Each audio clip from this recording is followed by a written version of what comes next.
Bas, mwalimu Kotut, baada ya tut amajo chapke the following. Marafiki ya watoto wa jamii hii Chorweta Joyce Agure Kate, Chorweta Sheila Agure Sheila Abwata Lugu Gure Namut Kaleb. I'm sure she should be the one. Chorweta Timo Kegure Enoch, Chorweta Hilary Kegure Edu aka Edwin. Karagomita Matthew Ngetich Agomita Isaac Bulut, in that order. Over to you, Mwalimu. Waombolezaji, nimekuja pia kuungana pamoja nanyi kuomboleza huyu rafiki yetu, sana sana rafiki yangu Simon. Nimemjua mwaka wa 83 alipokuwa Dokoto Teachers Training College. Nilimpata huko kama nimeenda kuchukua certificate yangu, maana nilimaliza mapema, na pale nikapata mwalimu mkuu ambaye alikuwa acting, ambaye naye amekuwa marehemu. Akanieleza kwamba kazi ambayo nilikuwa nayo kule college alimwachia mtu kutoka Keio Marakwet. Nikatamani sana kujua huyu ni nani, na waliponiitia ule jana inagele Simon na bunu Saos kino ya Simon agoba ko college amotogir ko baadaye nikakuja kutambua kwamba kumbe Simon huyu alikuja kumuoa mama Sara Bet, na baadaye tukakuwa wazazi kule Kabarak. Alugimila kwa ni ureje kemo kumila kwa nanyo ni ureje mutai. Kwa hivyo tumekuwa marafiki na Simon, tukienda Karak, tukirudi, tukamaliza hiyo miaka 4. Na urafiki wetu na Simon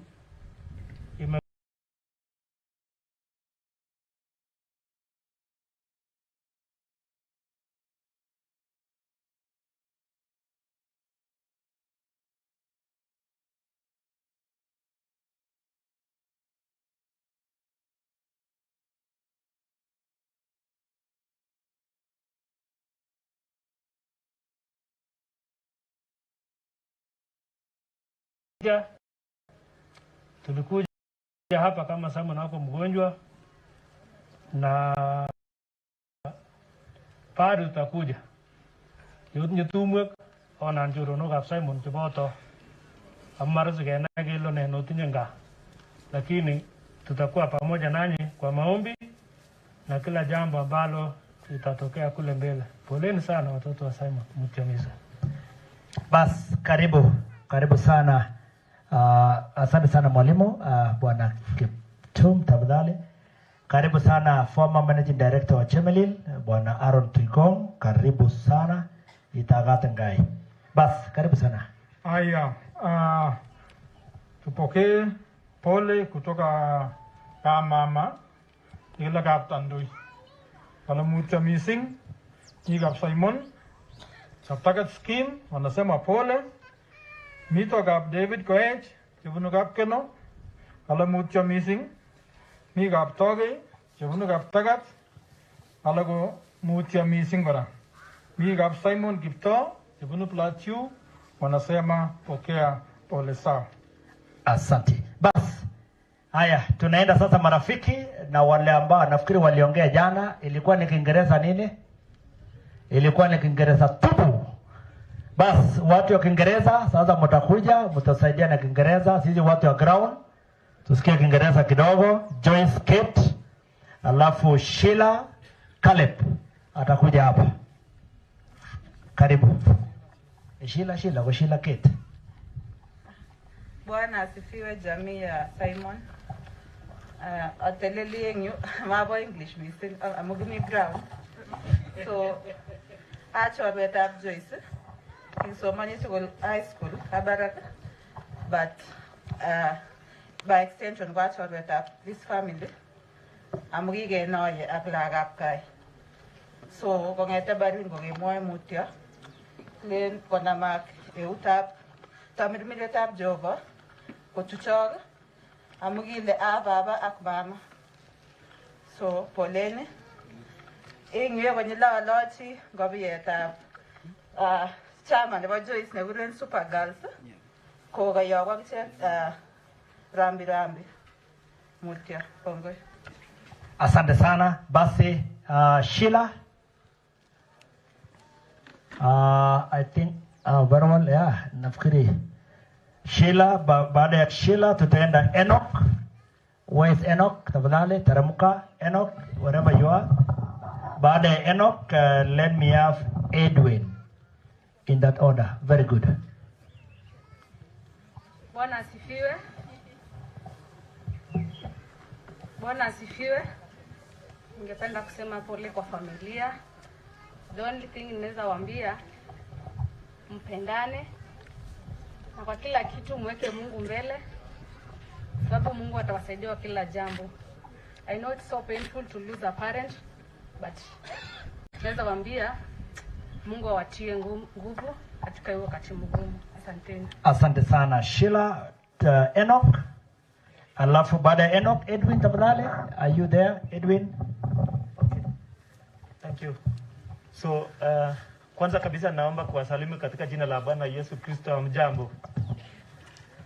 Kwa majina ni Enoch Ebenei na mimi natoka Kenya Medical Research Institute. Tunafanya kazi na Timothy Kiblagat. And besides being a colleague, he's a very close friend. We've done so many things together, including his own wedding. And I also know another family member called, we call him Mayor. So allow me to, before I say I give my message of condolence from the Director General Kemri, allow me to introduce my colleagues from Kemri. Fantastic. Kemri staff tafadhali. Hawa ndio Kemri. Yes. Sasa mumetuletea vaccine. Najua sisi watu ya ground tunataka ndaole na kwege. Mumefika ground utumalizie saa hizi. Hiyo biashara tumalize mrudi. Let us prepare. Asante. Kemri staff? Kemri staff, please. Mkuje mbele ndio tuwaone kama mko na vaccine. Fantastic. Asanteni, very well.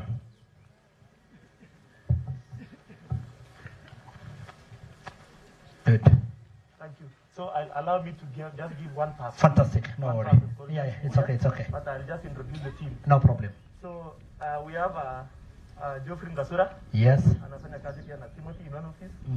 We have James Nguya, he's the one who's going to speak. And then we have Jacinta Ndungu. We have also Gideon Cornel Mse. Mzee. We have Ken Masharia. And then we have Mercy Seronei. Mtu wa ground. Mtu wa ground pia. And then we have Cyprian Odiambo. Asante sana. Haya, karibu bwana James. Very well. Yeah.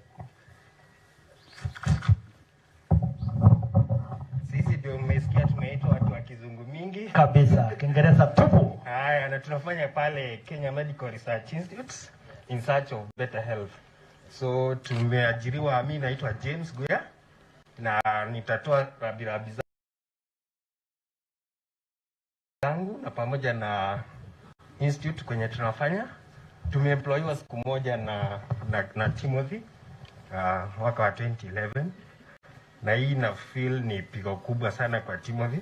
Kwa hivyo on behalf of myself and the institute, nataka kutoa rabirabu zangu na pole kwa familia kwa kumpoteza baba, na tutasema hii sio mwisho wa maneno. Muendelee kushirikiana, muendelee kuwa na umoja kama familia, na Mungu atakuwa pamoja na mimi na nyinyi. Asanteni sana. Asante. Thank you very I think much. you can go and say hi to Timothy as we read the condolences, please. Okay. Thank you. Good, proceed. So, thank you very much, team. I have a message from the Director General Kemri, Professor Samuel Kariuki. So, I'll read the message as he has written in this particular letter, and then we'll hand over the letter to the family. So, the message is to Mr. Timothy Kipkoskei Kiplagat and all the family members. Dear Mr. Kipkoskei and family. So, this is the message of condolence from the Director General. It is with immense grief and deep sorrow that we receive the sad news of the untimely death of your beloved father, the late Mr. Simon Kiplagat Kirui. We all know the indescribable pain of the loss of a dear one. And we fully share with you and your family the pain and grief of the loss of Mr. Kiplagat.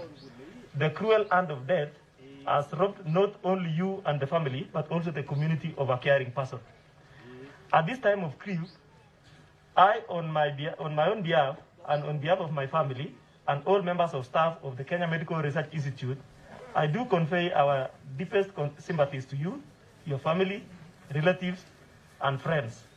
As we mourn the death of Mr. Kiplagat, we pray to God, our greatest comforter, to give you and your family the peace of mind, courage, strength to withstand this difficult and painful period.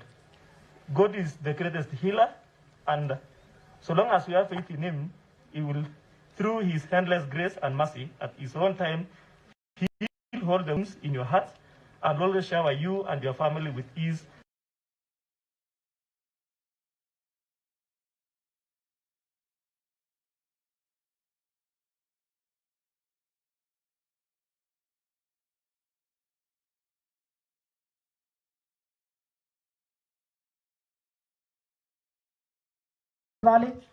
Edwin Rafiki wa dhati wa Edwin. Okay, good. I'm sure he's still coming. Matthew Ngetich. Rafiki Matthew Ngetich. Matthew Ngetich. Very well. As Matthew is coming, ningependa tena kumuita Isaac Bulut. Isaac Bulut. Yeah, nilipenda kujua. Ndio huyo. Very good. I left him when he was young. He was 10 years. Yeah. Karibu sana, young man. Isaac Bulut, thank you so much. Alafu bas, Ngetich, karibu. Alafu Isaac Bulut. Bwana asifiwe. Asifiwe tena. Kwa majina ni Matthew Ngetich ama Korir. Mimi ni jirani, rafiki wa mzee Simon na watoto. Watoto tulisoma nao, kuna mmoja alikuwa mmono wangu, Timo. So rafiki imetoka kitambo. Yangu ni kusema pole kutoka kwa Ngetich family huko Katuyo. Na kwanza nawashukuru mlitusupport last year venye tulipoteza our dad. Mzee hapo tu Paul Ngetich. Mimi nawatakia mema, Mungu awabariki, awapatie nguvu. Na kwa the men venye msimame hivyo. Na msisahau kunipigia simu in case of anything. Tuko pamoja. Nitawachunga na tuchungane na tuendelee pamoja. Na mheshimiwa alikuwa kiongozi wetu pia hapa. Kwa majirani, Mungu awabariki. Na kwa familia, poleni sana. Thank you. Fantastic. Very well. Bwana Bulut, Isaac. Basi, baada ya Isaac Bulut, tutafunga ukurasa ya marafiki. Then we will now move to institutions. Baada ya institutions, administration and to the clergy. Bwana asifiwe. Ilazuna tiesa. First, nataka kutuma pole zangu kwa family ya Simon. Wamekuwa marafiki wangu wa karibu sana sana. Tumekanyaga hii compound severally. And venye hii news ilitufikia Kinamet, tulishtuka sana. Kama familia yangu binafsi, tulishtuka sana kwa sababu tulikuwa hapa December. Na sisi kama marafiki wa Timo, Mayor Joyce and the rest, tunawaambia pole sana. Tumejuana na Timo, I think tulikuwa na high school. Tukakuwa marafiki sana from high school. We proceeded when we went to university, tukakuwa marafiki tena zaidi. Karunga utaoge chenje nilao gole. Hata ile jarusi nyu, hata ile jarusi nyu. Na hivyo ndio urafiki kaendelea. From hapo tukajuana na baba, na Simon ni mtu ambaye ukikutana naye mara ya kwanza utatamani kukutana naye mara ya pili, mara ya tatu na mara ya nne. So tukakuwa marafiki. Ni mtu mwenye anapenda community. He's done well for the family. He has done well for the community. And I'm sure he has done even beyond the spans of Elgeyo Marakwet County. And most of the time, mimi nasema hivyo. There is something in this house. Kuna kitu kwa hii nyumba. There is some leadership role planted here. Amache biga area no ger komye. Amu soko mang kitana chuchu. Soko mang biga chigeri letunda hajin leadership. It's because of this. Condolences from Fine 10 family. Fine 10 is a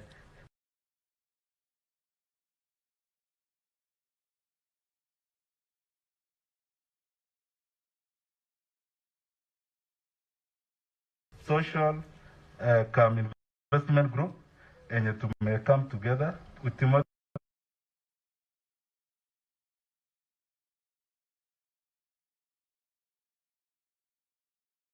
One guy, inua mkono juu tu hivi kwa niaba ya marafiki Ileje Gitio. Asante sana. Thank you so much. Basi kimite jage jamge gure course calling. Course calling major wa institutions, na ningependa kuanza na NECC Simon Kadehi. Simon Kadehi mwamba kika serta. Ako na lomi ground, so unajua likiwa ground things are different, lakini ningekuwa kwa tamak ndio bila Ahmed kata Kiingereza ingekuwa tofauti. Kwa sababu tuko ground, brother, you are allowed to come and correct me na unirekebishe kwa neema. Na amenga ya kwa kale nataka kunga ni kubariki. So don't ngami. Don't ngami. Hiyo ndio kumaanisha ufanye hivyo. Basi NECC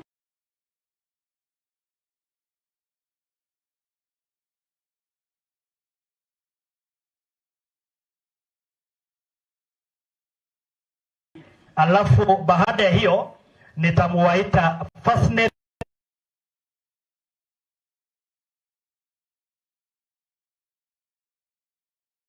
wondering whether Gania Omong na tumemaliza likonview over well. Samira Natasha atakuja hapa, alafu Danson to the Abdi Fataha, hiyo story ya Kiingereza ya ground, alafu kwa ngasi sako Henry Bet in the order. Please, over to you, brother. Na wasalimu nyinyi wote katika jina la Yesu. Habari zenu? Kwa majina naitwa Simon Gatuhi. Na tulikuwa tunajuana na mzee, tufanya kazi na Joyce. Na kama mjuavyo, sisi ongea kwa na wazee wangu. Kwa hivyo nakaribisha mama wetu, Ruth Simon. Karibu.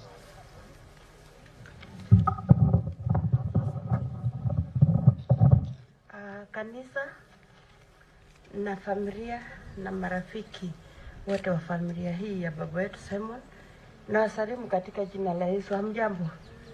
Bwana asifiwe. Kwa majina naitwa Ruth Simon. Mimi ni mmoja wa NECC. Watu wengi wajue NECC ni nini. Inaitwa National Environmental Comprehensive Committee, idara yenye inahusikana na kupokea malalamishi kutoka kwa wananchi kuhusu mazingira.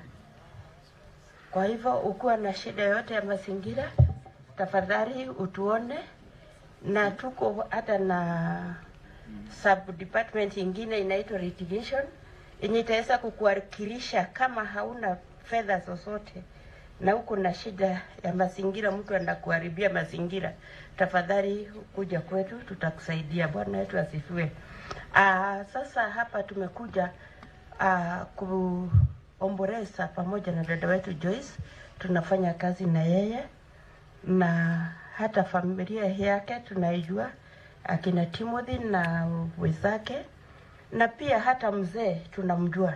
Mkiangalia hata kwa program kuna pahali tuko kwa picha, tulikuwa tunakuja kumtembelea hapa, kwa hivyo tunamjua vizuri sana. Na ningependa kusema kwamba tulijua mzee Simon, mzee mwenye yako upendo mwingi sana, na tumeiona hata kwa watoto wake. Na ningehimiza hata wakati huu baba ameenda, tafadhali hiyo upendo msidi kuwa naye, na Mungu atawaonekea na mtakaa pamoja na mengi itafanyika, kwa sababu Mungu ni mwenye rehema nyingi, yote yatendeka kulingana na mapenzi ya Mungu. Bwana wetu awasifiwe na awabariki. Basi sidani mungeenda hivyo kwa sababu umesema nyinyi mna deal na malalamishi ya ground. Hii watu yote wako na malalamishi environment. Hii yote hii. Kwanza upande mmesema kama una pesa mnawa represent. Hapo ndio imenishika mzuri. Sasa tukutane nyuma ya tent tumalizane na hiyo biashara. Asante sana, very well. Good, thank you, thank you. Thank you so much. Basi yule ambaye anaingia, other than all this, I want to recognize mheshimiwa wetu wa ground. Huyo ni wa ground. Huyo ndio current member of parliament. Huyo alikuanga kitambo. Huyo sasa ni wa ground. Hiyo ndio upendo tuko nayo katika Kenya Kusini. Tunapenda waliokuweko na wanayokuwepo. Na wanyata, huyu ni mwenye atakuwepo. Mtu anajichungia ground, huyu ndiye anaomba, huyu ni mwenyewe Mheshimiwa Kamlesh Daniel Arono. Alafu huyu alikuanga tena member of County Assembly of Chepkoria, not nominated, elected fully. Huyo mwenye mnamwona yeye. Mkipata nafasi mtapigia makofi baadaye. Bas, Fascinate Energy Bwana Kipsang Bainet tafadhali 1 minute. Alafu tuenda Kamet Berries Sila kwa sababu tuko ground, tutaenda Silas. Very well, the shortest man around here. Karibu. Thank you so much Bwana MC. Bwana Yesu asifiwe. Bwana asifiwe tena. Kwa majina naitwa Steven Kipsang Bainet. Nitachukua muda mfupi sana na asante kwa heshima. Kwanza ni kusema pole. Ningependa kusema pole kwa jamii ya Hillary, kina Timothy and your sisters kwa jumla, nasema pole sana. Mimi na Hillary ni marafiki. Tunafanya kazi tuko pamoja Nairobi. Ofisi yetu na Hillary inapakana hapa kwa pale kabisa. Na mzee marehemu Simon pia nilikuja kumjua baadaye kidogo. Lakini what I know is that ni marafiki wa familia yetu. Aswa ni rafiki ya baba yangu mdogo ambaye anaitwa Mr. Moses Boynet. Nafikiri yako karibu. Ameongea. They are very good friends. Thank you so much. That's how uhusiano iko. Mimi ni kusema pole. Na vile wengi wamesema, allow me not to dilute vile imesemwa. Tunasema jamii ya vijana wa mzee Simon tushikane na tubaki na amani kama vile mzee aliunganisha familia yenu. Tunaomba hivyo. Tuko na colleagues wa Hillary ambao tunasema ni majirani wetu. Wamefika hapa Timboroa wakikuja. The whole office ya Fastnet imekuja na ofisi ya Danson pale Hillary anafanya kazi, wako pamoja na kuja na kile walichelewa kidogo, but Hillary they on the way coming. I think they are somewhere near Timboroa coming. So tunasema pole, mbarikiwe na Mungu. Asante. Thank you very much. Asante sana. Thank you Fastnet. Basi amejagur Kamet Dairies, Silas Andagosila. Karibu sana Kamet Dairies. Kwa watu ambao washiki French, Kamet inamaanisha hiyo. Inamaanisha Kamet ni mama. Hawa ndio walizaa all the cooperatives around here. Karibu sana. Thank you. Asante bwana programa. Familia, marafiki na jamii wote ambao mmeweza kufika leo. Kwa niaba ya Kamet Dairy na idara ya mifugo katika county government Elgeyo Marakwet, mimi ningependa kusema poleni familia ya Simon. Ni masikitiko lakini ni ya Mungu. Yote ambayo tunaweza kusema tu poleni familia na marafiki.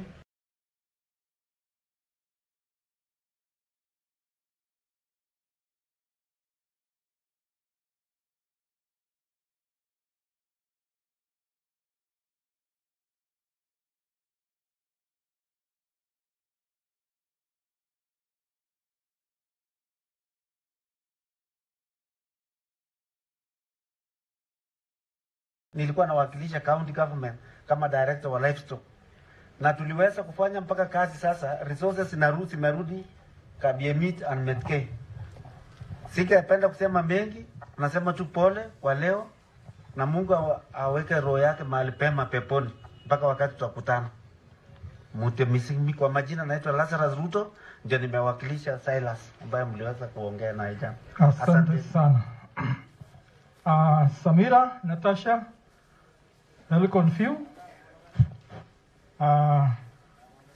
Mzee alikuwa anafunza Elgon View Academy kwa muda mrefu sana. Samira, uko wapi? Karibu.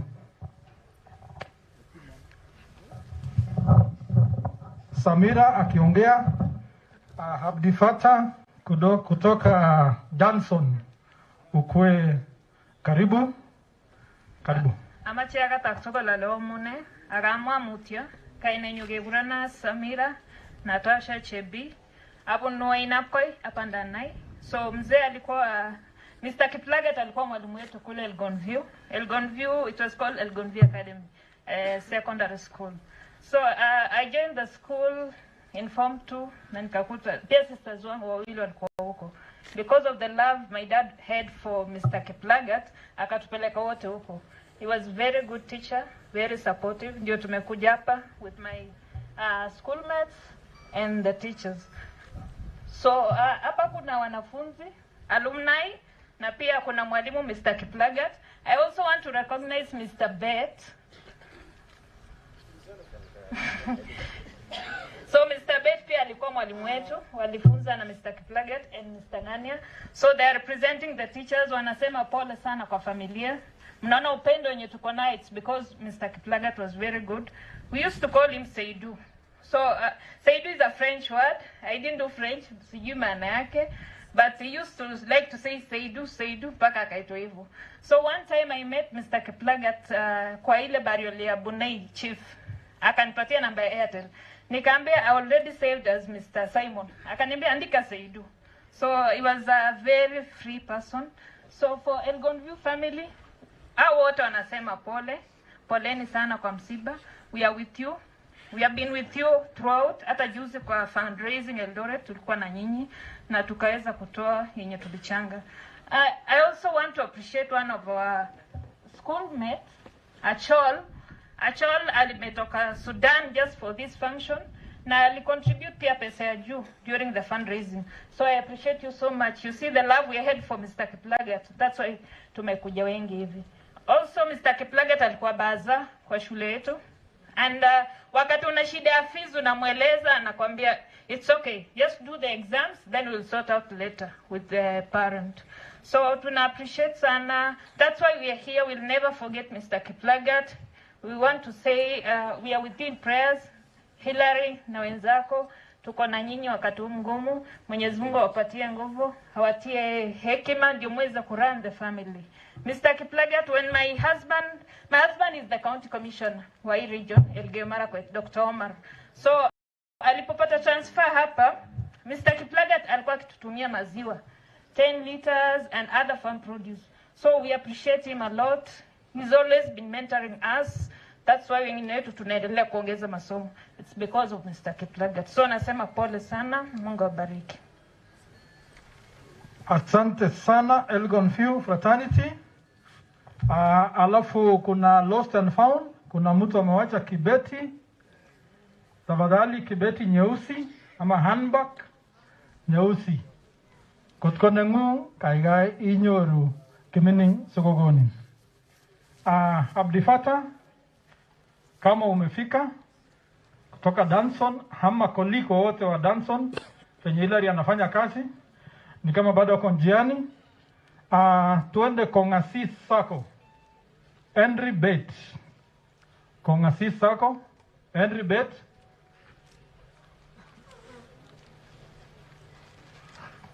Anapokuja ningependa kupeana rambirambi kutoka kwa Hian Koletit ambaye ni rafiki wa watoto wa hii familia. Amesema poleni sana angeweza kufika. Karibu Bwana Bet. Bwana Yesu asifiwe. Kwa majina naitwa Henry Kirua Bet kutoka Kongasis where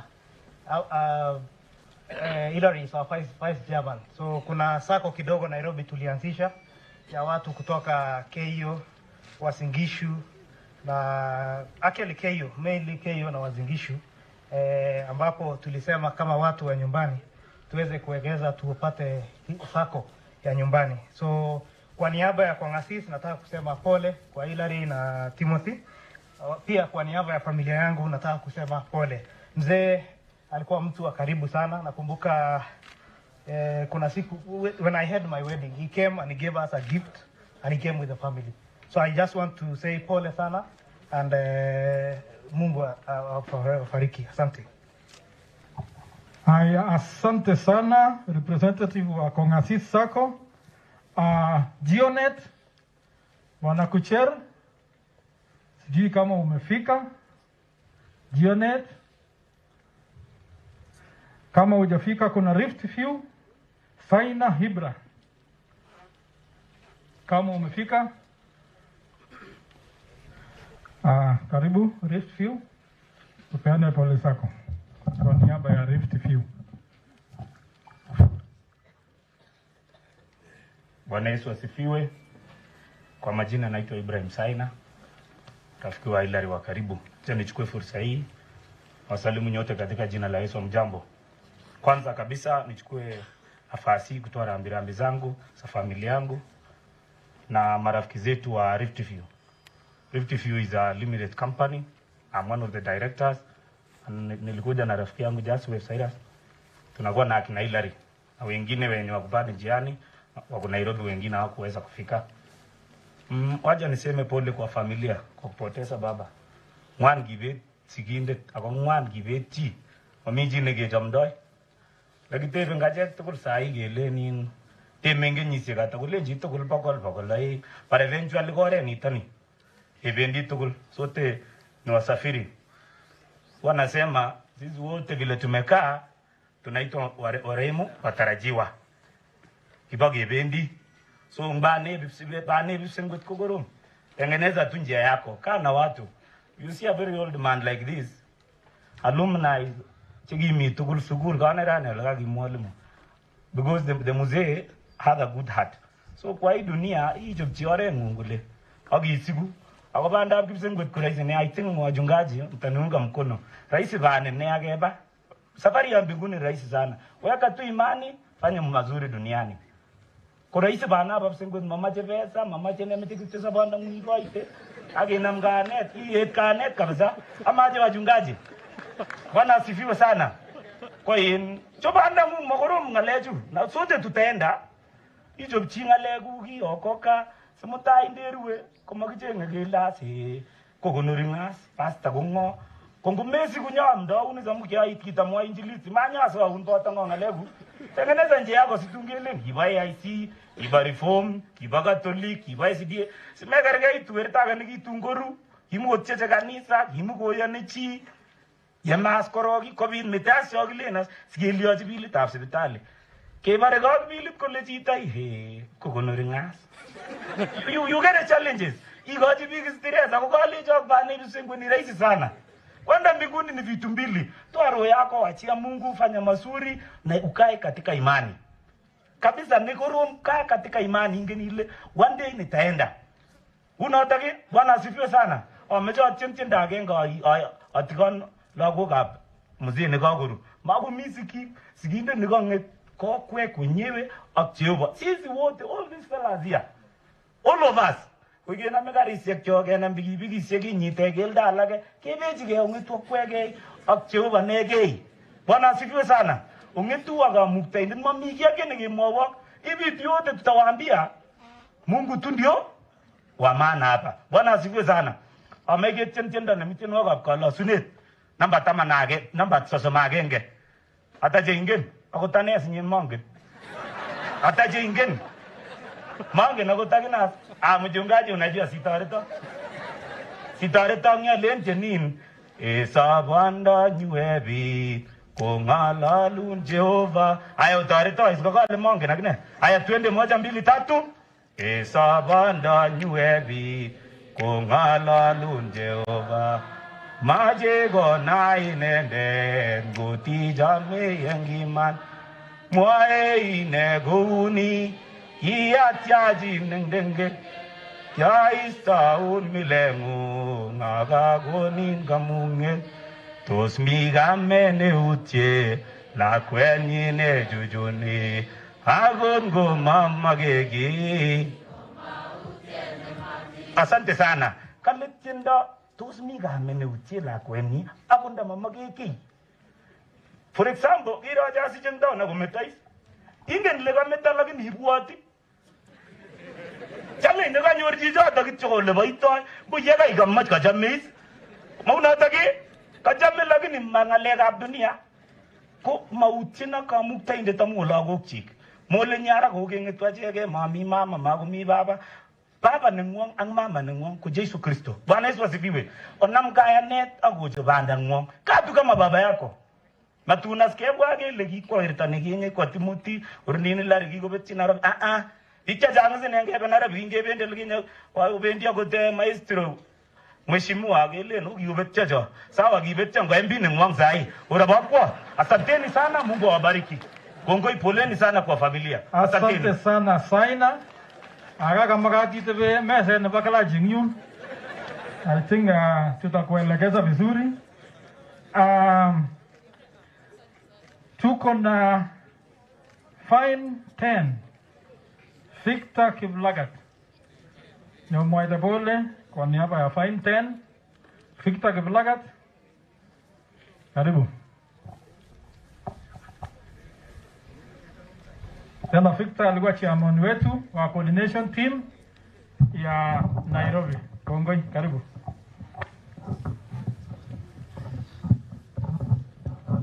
Bwana asifiwe.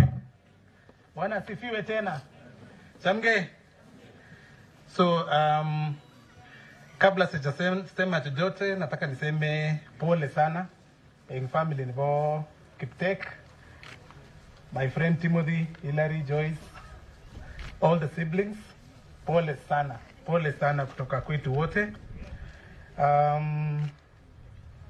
Simon nimemjua tangu nikiwa mtoto mdogo, I think early 90s when you came here, and I remember when I came to KD Primary way back in 2000. Hii ni familia ilikuwa karibu sana na ni familia yenye tulikuwa marafiki, so I used to consider here as home. I still consider here as home. Now, personally, even before I talk about Fine 10, I've lost a mentor, I've lost a friend, I've lost an advisor. For those who were in the Zoom session, nilikuwa nimesema kwamba the late Simon used to follow very keenly my progress. Everything yenye nilikuwa nafanya alikuwa anajua. So I feel that huge loss. I know we cannot recover from the loss, but may God help all of us ili tuweze kuadapt na tuweze kumove on. But most importantly, ni nini tumejifunza kutoka Simon? I think that's the biggest thing that he has left us with. What have we learned from him? That is a key lesson for me. Okay, so on behalf of Fine 10, Fine 10 is a group ya 10 young men and our wives that we work together in Nairobi. Na huwa tunajiunga to do family issues, to celebrate pamoja, we do investments together. Timothy is one of us. Isaac Bulutz alikuwa hapa, alikuwa ameongea. I don't know kama Fine 10 men if you're here. Boss, I see you.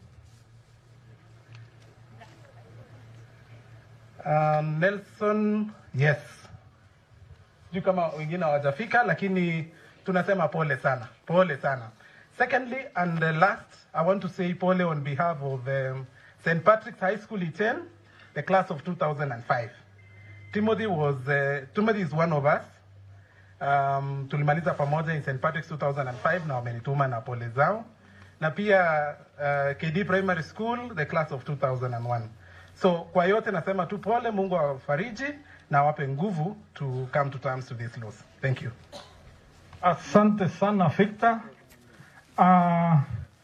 Mwenye anafuata ni waya 8 kutoka KCC. New KCC. Mnyano jija, akale waya 8, waya niksisit. Wanga nanyana lagi benda na waya niksisitu lagi ne. That's a story for another day. Waya 8 akikuja, kuna condolences kutoka Legacho Group, Mombasa. Ni welfare ya mke wa Hilary, Sharon, wanasema pole sana. Waya 8 huko wapi? hiyo waya ni mingi wewe kupotea. Kuna staff kutoka kwa ofisi ya senator ambapo Hillary alifanya kazi huko kama coordinator wa Keyo South. Tuchongee mbele hapa ili mmoja wenu aseme pole kwa niaba ya staff wa ofisi ya senator. Adams na timu yako. Alafu kama Wayanana amepotea, kama kuna representative yoyote wa New KCC anaweza kuja mbele apeane pole. Karibu Adams.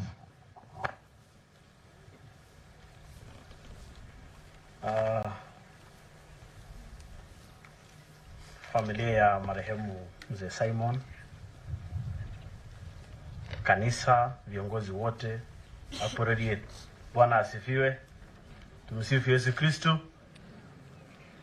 Basi yangu itakuwa machache sana. Ago kutoa maamua ameje ago introduction. Chiwa en colleagues chichu. Jagu wachi ya mapole kwa ndugu yetu Hillary ambaye tulifanya kazi pamoja kimi ofisi na majority leader kama fiscal analyst wetu. Kwa hivyo tutachukua muda mrefu mfupi sana na waje ile pole Hillary. Huyo hapa ni Mr. Philip Talaban kutoka Chepkorio. Mheshimiwa Chero pia anatoka Chepkorio. Ramadhan Chebiego Unutambachi. Edwin Kanji kutoka Marakwet West. Ago Madam Abigail Chemtai Lebunu Cheptulo. Kagwage mapole kwa niaba na Mheshimiwa Senator Murkomen. Na maemuch kwa itio Hillary kule jini pole. Mheshimiwa ni rafiki yako, bado ni boss wako. Ako chorweta pororione tugul. Kakapanga safarit kebwa tugul all the way from Nairobi. Lakini kawalak program midway. Aramejo lejo piga pororione poleni sana. Chingete Mheshimiwa Senator, pole to the family. Pole Timothy ak sisters yukwak tugul. Pole ng sigikab marehemu chimi anan kimami. Pole ng bikab waret. Pole ng kanisa. Pole ng all groups cham kondochin boyondoni. Mami kit age nekemwoe kama binadamu. Eng iman komanyoru opportunity anai mising marehemu. Lakini muda mfupi nikianyoru wakati ingine yobona Hillary yu, I could tell that mzee was a very wise man. Ing muda ning ana ole chichi ko chini kwa mine. Ako lalang mugulel. Ako mcha Mungu. Kwa hivyo ameja ametoa wak doctrine agenge nebo dinit na subscribe ni. Mwae kole wewe Hillary na ndugu zako. Kotkomi zawadi ni muji waji siginde ngu negakwa. Komige negegure sadaka ya kuendelea. Sadaka ya kuendelea kumaanisha ngole Mzee Simon ingazi shekiki jamgoe ngogiribe chini mimuji geng society. Ngogitore to community services alak. Ngogi offer services in kanisa. Ngogi environmentalist. Sasa ndio dua yake ifike huko mbele za haki mbinguni, nyinyi mnafaa kuendeleza kwa hiyo kazi. Otherwise aje ke subsoti ko magin negase ke misi magone Mungu nafasi gane gele ite betungu ngawiyo. Amejo mo piga kanisa oiwo Kristo tu. Momeje to gola bagipsa gwede. Lakini ndawo lora meyat ko suga ni yubo gorof Samson. Chita ndoi mogera ko kansu ishe joge lait go tumishi. Moitos ni matun gena. Mamiji ni kanya meya. That is why Mungu kwa na bungo. Aramejo lejo ge soji family. Tunawatakia kila laheri. Akamejo wa chit kabisa ngale chika mwiro ga miu. Mwinjilisti bunoko nani anakureno. Wewe businessman. Zaina. Kama Zaina ngale chigoro kabisa.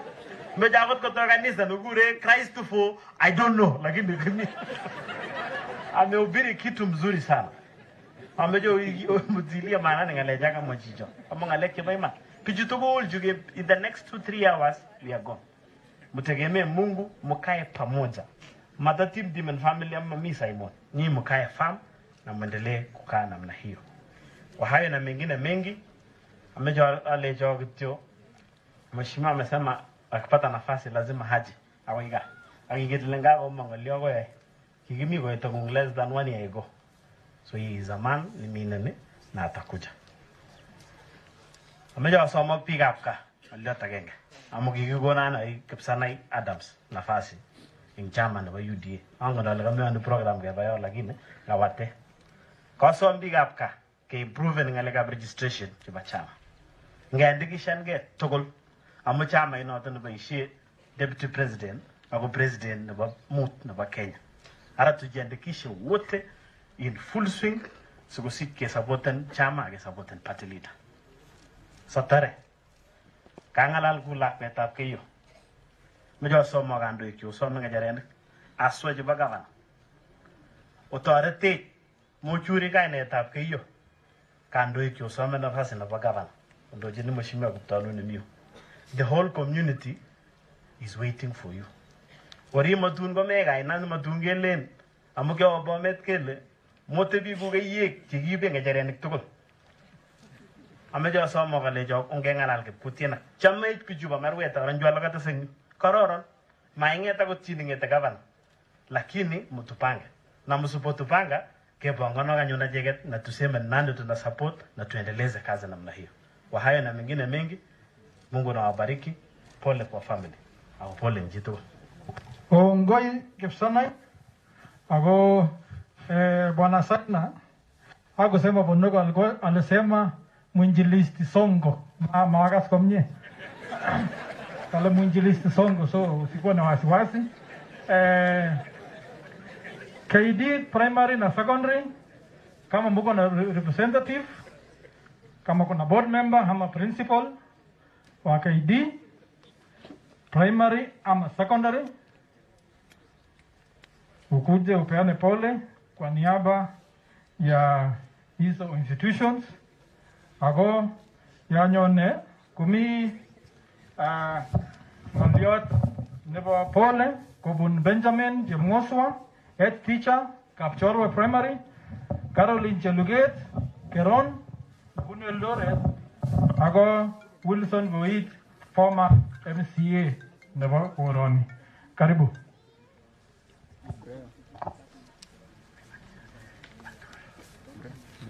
Moja wenu tuanze ama amalize yote. Tumsifu Yesu Kristo. Tumsifu Yesu Kristo. Amaja amwa mutia na nyunati. Nebo ko nyunati. Nebo St. Gregory Secondary School Board of Governors. Nebo inandat. Nebo goru. Koko member nebo board. Ara amaja amwa mutia nebo man. Ko kamaja amwaji biko katemwe nyen. Amaja amwa karok tuku angwan. Kongalo mutu speaker kole kumache English. Maja ngalal tuku angwan awa marehemu. Marehemu ko ki honest. Ke exemplary.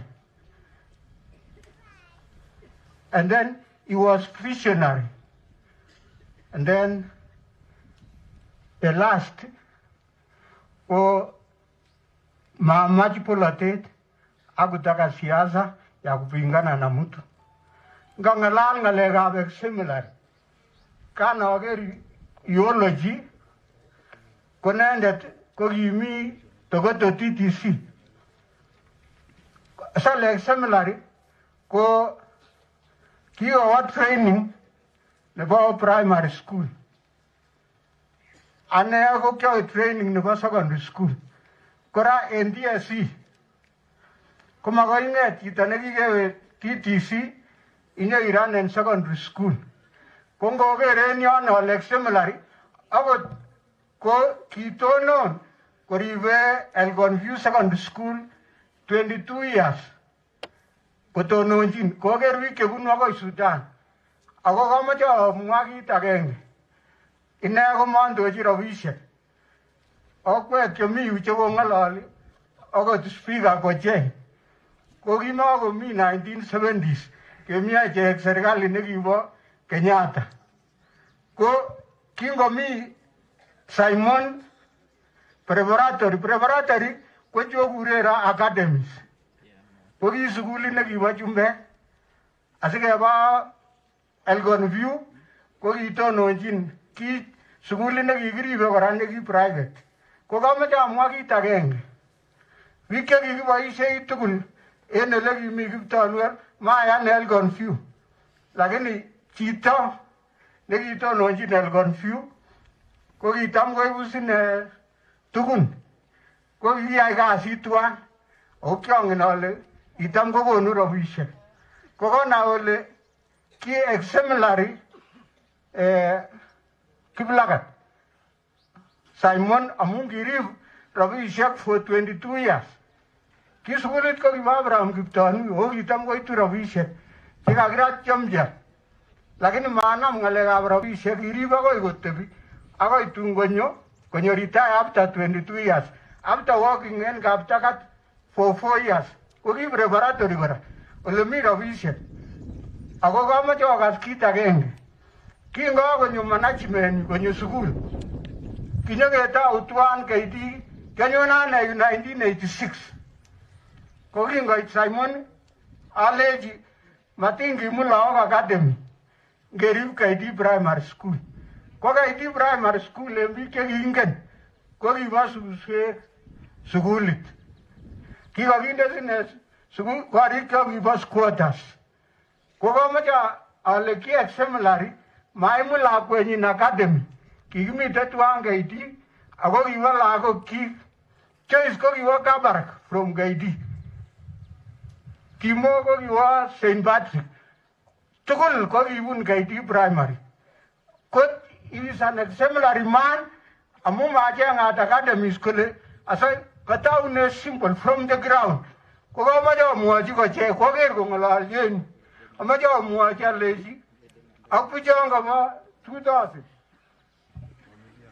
Chakimi KD, you become alumni akorib koron. Ongerib education, mami alliance ake nekonin chito. Komatite iwe imach Bomet. Imach ano kiabunu ane Bomet.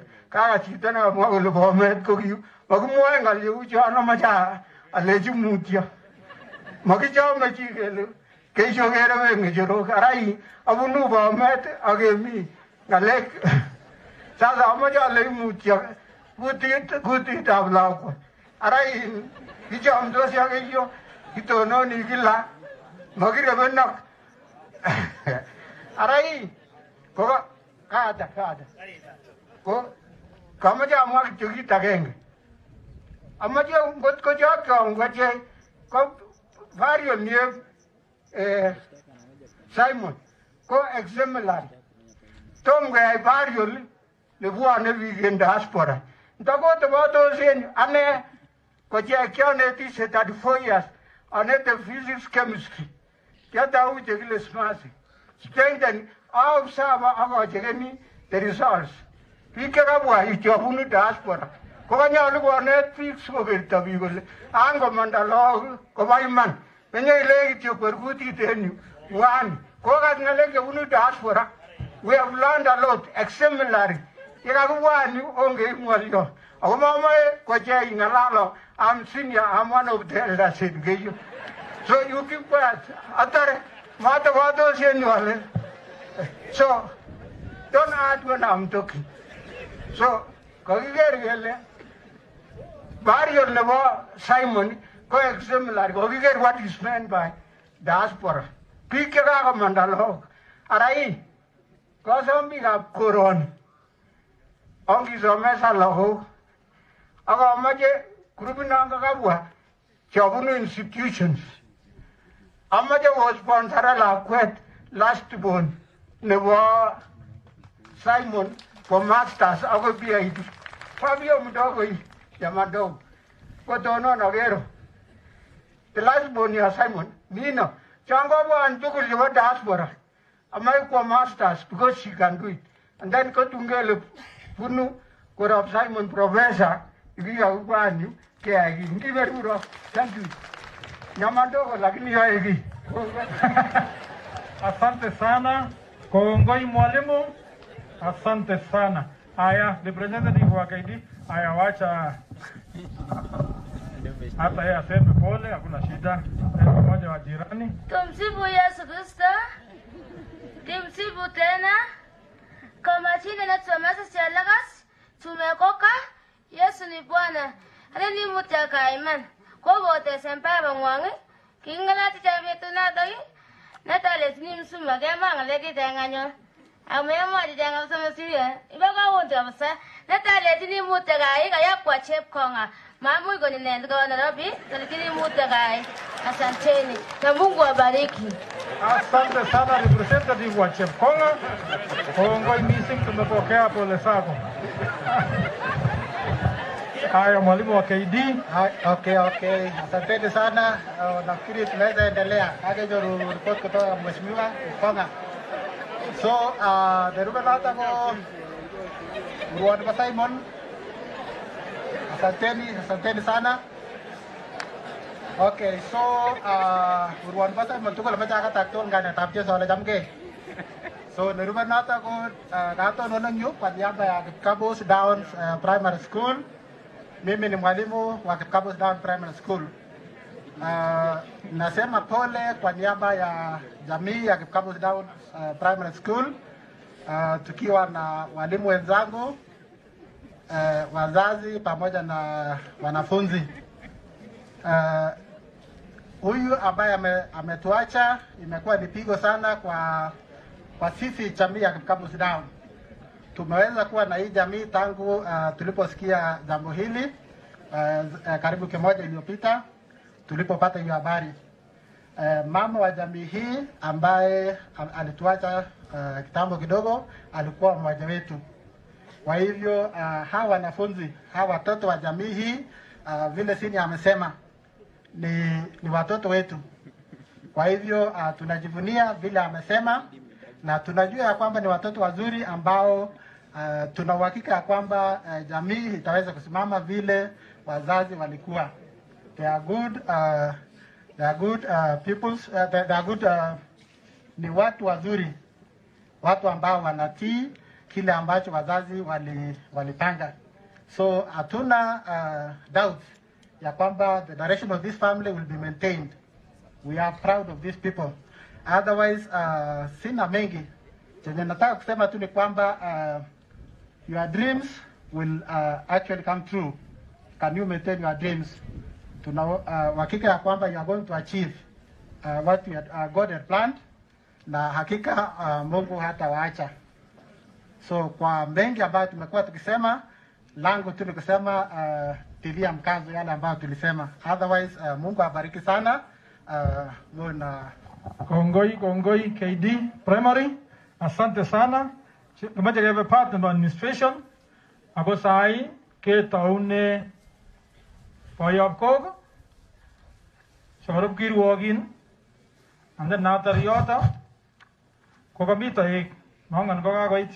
There was a team from Danson, ambayo wanafanya na Hillary, sijui kama wamefika, alafu kamiji nigelewa nane na New KCC Gogawait agane, Sogonyo, asikusu Payapkog, akosup Kirwagin, and then Dapeana, kwa ile group ingine, the political path, ambaye itaongozwa na jirani hapa, Mheshimiwa Kiptanui, alafu utaendelea na hiyo program ndio tupatie kanisa. So, gatomga itaecho kama wajafika kwenye Payapkog, ako Kirwagin, and then sukwa program gunota. Meanwhile, niko na condolences, chakabunu Thomas Kipkoech Karamai ni mmoja wa wale mwenye amejitolea kwa tuwasalimikia na kuoleshana. waseme salamu moja moja tu, kama wako wakuja hapo mbele ngoja kukulingiana kama wewe wasimame tu Boisek ab kok chemi yu wanaotelelse muwave tu museme pole penye huko sababu ya saa. Haya, hano kirwogin assistant chief na chief, karibuni. Ako taek cheitu sahi, ukifika tunaangalia mwili tukikaa, hakuna wakati ingine ya kutazama mwili, ni saa hii tukiendelea. Tukimaliza program hakuna tena kutazama mwili. Karibu Madam Chief. Bwana asifiwe. Bwana asifiwe tena. Kwa majina anaitwa Madam Emali Skeitany. Mimi ndiye assistant chief wa area hii. Tunaendelea kusema pole, pole kwa Simon, pole familia na pole sublocation yetu kwa jumla. Singependa kuchukua fursa nyingi. Wacha nialike administrators wote wenye wako hapa kutoka sehemu mbalimbali ili wapate tu kusema neno ama wawave tu.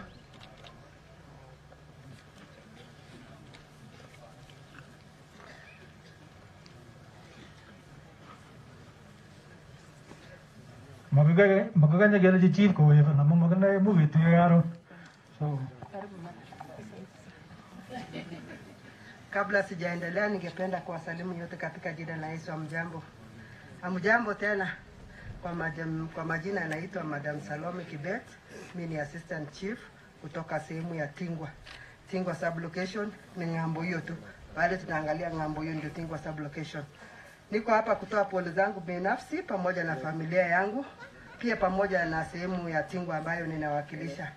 Mzee Simon tumeshiriki kanisa moja, yeye amekuwa chairman wangu. Na zaidi ya yote familia ya Mzee Simon ndio walitusimamia wakati tulikuwa tunabatiza watoto wetu. Kwa hivyo nasema tumepoteza mtu wa maana, tumempoteza mtu ambaye alikuwa mtu wa maana kwa familia yetu. Zaidi ya hiyo pia sister-in-law wangu ameolewa Kaptek, kwa hivyo tumekuwa kama jamii moja. Kwa hivyo nasema poleni sana, Mungu aweze kuwafariji. Asante. Napenda kuwasalimu nyote katika jina la Yesu. Amjambo. Hata mimi napenda kutoa rambirambi zangu ya familia yangu Kapchiptilis, sublocation ya Chemngoror, allocation ya Chemngoror kwa jamii ya Simon. Nasema pole sana kwa kupoteza mzazi, mjomba na guka. Simon nilimjua kitambo. Sai Simon ni pamwai, tulioa msichana yake Joyce, kijana yangu alioa. Nasema pole sana kwa jamii hii. Tena kuna rambirambi ya chief wa Chemngoror Moses Cheruyot, assistant chief wa Kailuget Ezekiel Rono, na pole tena kutoka kwa Kapchemngam nyote. Wamesema pole kwa jamii. Poleni sana.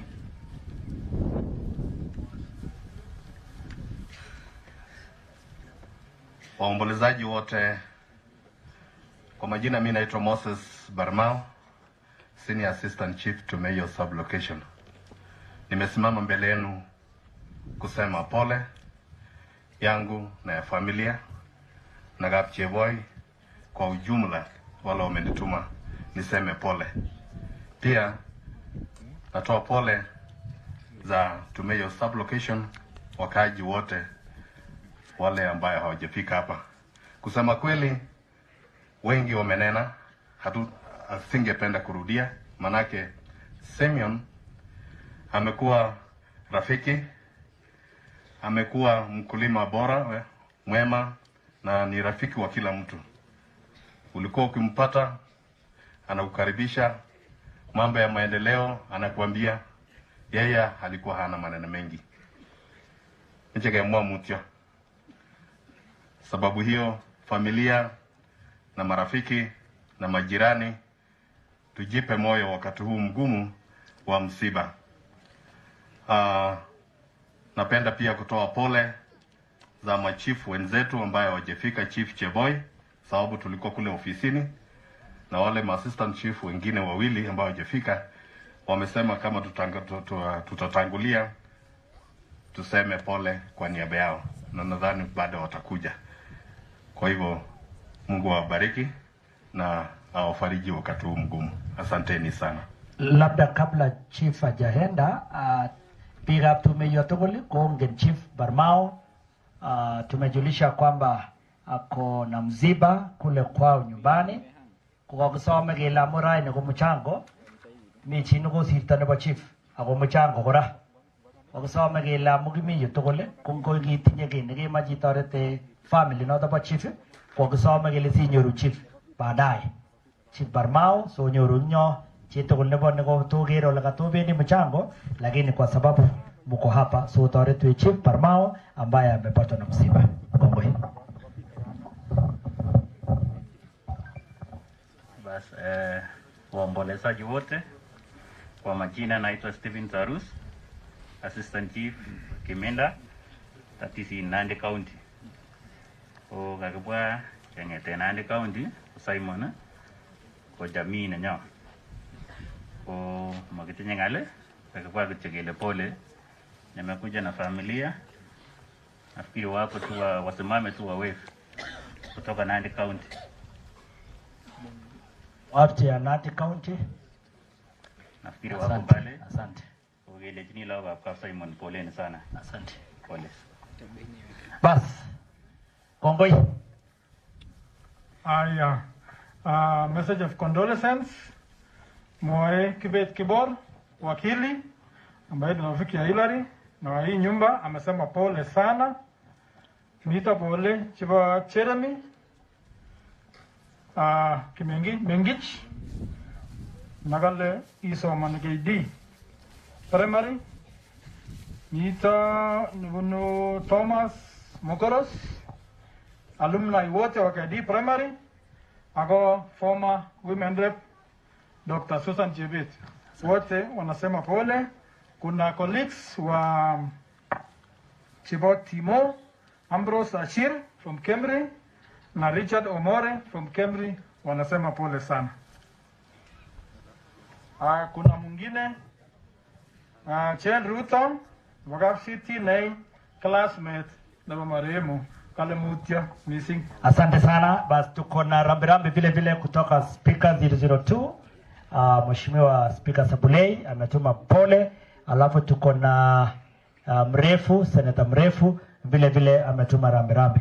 Basi kuna wageni tulikuwa tunawatarajia ambao wanaitwa Danson. Tumekuongoja sana kwa sababu sisi hatujaongea Kiingereza, tulikuwa tunaongoja.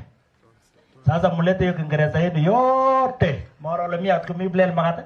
Morole Kiingereza tupu. Bas, karibuni sana Danson, karibuni. Karibu Danson committee ama chairman ama yote hiyo. I know mlikuja na chopa, mkaweka hapo chini. Ndio mmefika. Karibuni sana. Wangwana hapa sasa ni Kiingereza tupu. Hakuna kikali. Kiingereza tu. Sisi ni watu wa ground bwana. Karibuni. Bwana Yesu asifiwe. Tumefika hapa kama familia ya Danson. Sisi tunafanya kazi na kijana wa mzee anaitwa Hillary. Tumekuja kuleta rambirambi zetu na pole kwa familia. Na tunazidi kuwaombea mema na Bwana aendelee kuwalinda. Sikutembea peke yangu. Kuna wenzangu hapa ambao ningesema tu waseme majina angalau ndio na wapitishe rambirambi zao. Tuanze na mwenzangu Douglas. Kwa majina naitwa Douglas. I work with Kiplangat. Kiplangat is a good boy and we are here as colleagues just to give him pole zetu and we pray that all will be well. Thanks. Tuko na mwenzetu pia Abdifatah. Habari zenu. Kwa majina naitwa Abdifatah Abdullahi. I'm also a colleague to Hillary. and we have known his dad through him. We have been working with Kiplagat for some time now, and he has been a very good friend. He was a family man, always thinking about the entire family. We came to extend our heartfelt condolences to him and the family and the entire community. Thank you very much. Then Philip. My name is Philip Van Galen Prentice. I'm a colleague of Hillary's. I've been privileged to know him now for over a year.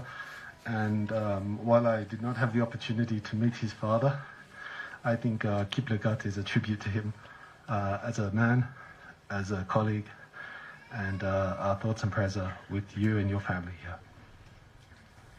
Kwa hivyo asanteni sana na pole sana, tulianza safari kutoka Nairobi a little late, lakini tunashukuru tumefika. Asanteni sana. Asante sana. Thank you. Mwaga Kiingereza yade. Sasa watu ya ground mjue Kiplagat kwa Kiingereza kwa mwagle Kiplagat. Kiplagat, you know? Kiplagat. Watu ya ground mnasema Kiplagat. No, you know Kiplagat, you know? Kiplagat. So I work with Kiplagat, you know? But Kiplagat, sasa tumesikia Kiingereza mzuri. Thank you so much guys for helping us to understand Kiingereza the tupu. Thank you very much. Basi, I think kuna kabla sijapatia mheshimiwa tuko michi agana kutoka sikule kutoka loli lakini magere recognize sana. Unajua labda ulikuwa na ujumbe umetumwa, you would have wished to say pole to the family. Kumama jogger chinsan. Anybody? Mtu mwenye anaona wajana na aspirants, watu wenye anataka kuongea kwa sababu ya siasa. Any other person? Because of that, Mheshimiwa Jackson Kiptanui, over to you, brother. So Mheshimiwa Kiptanui is our neighbor. Hata mimi ni neighbor kwa kijiji hii, lakini tumepatia Kiptanui ndiye ataongea kwa niaba yetu. Alafu yeye atashika hawa viongozi wote, viongozi wenye kwa kiti, wenye wanamezea mate, wenye wa makalia na wenye wanandotoa. Kiptanui yote utajumulisha. Asante. Asante sana MC. Kabla sijasema, ningependa kuuliza kama mtoto wa kama msaf Ben Kiptanui hako na sisi. Alikuwa amesema akipata nafasi atakuwa na sisi. If you are around Ben, kuja utoe pole juu mwenda zake alifanya kazi nanyi kwa miaka mingi.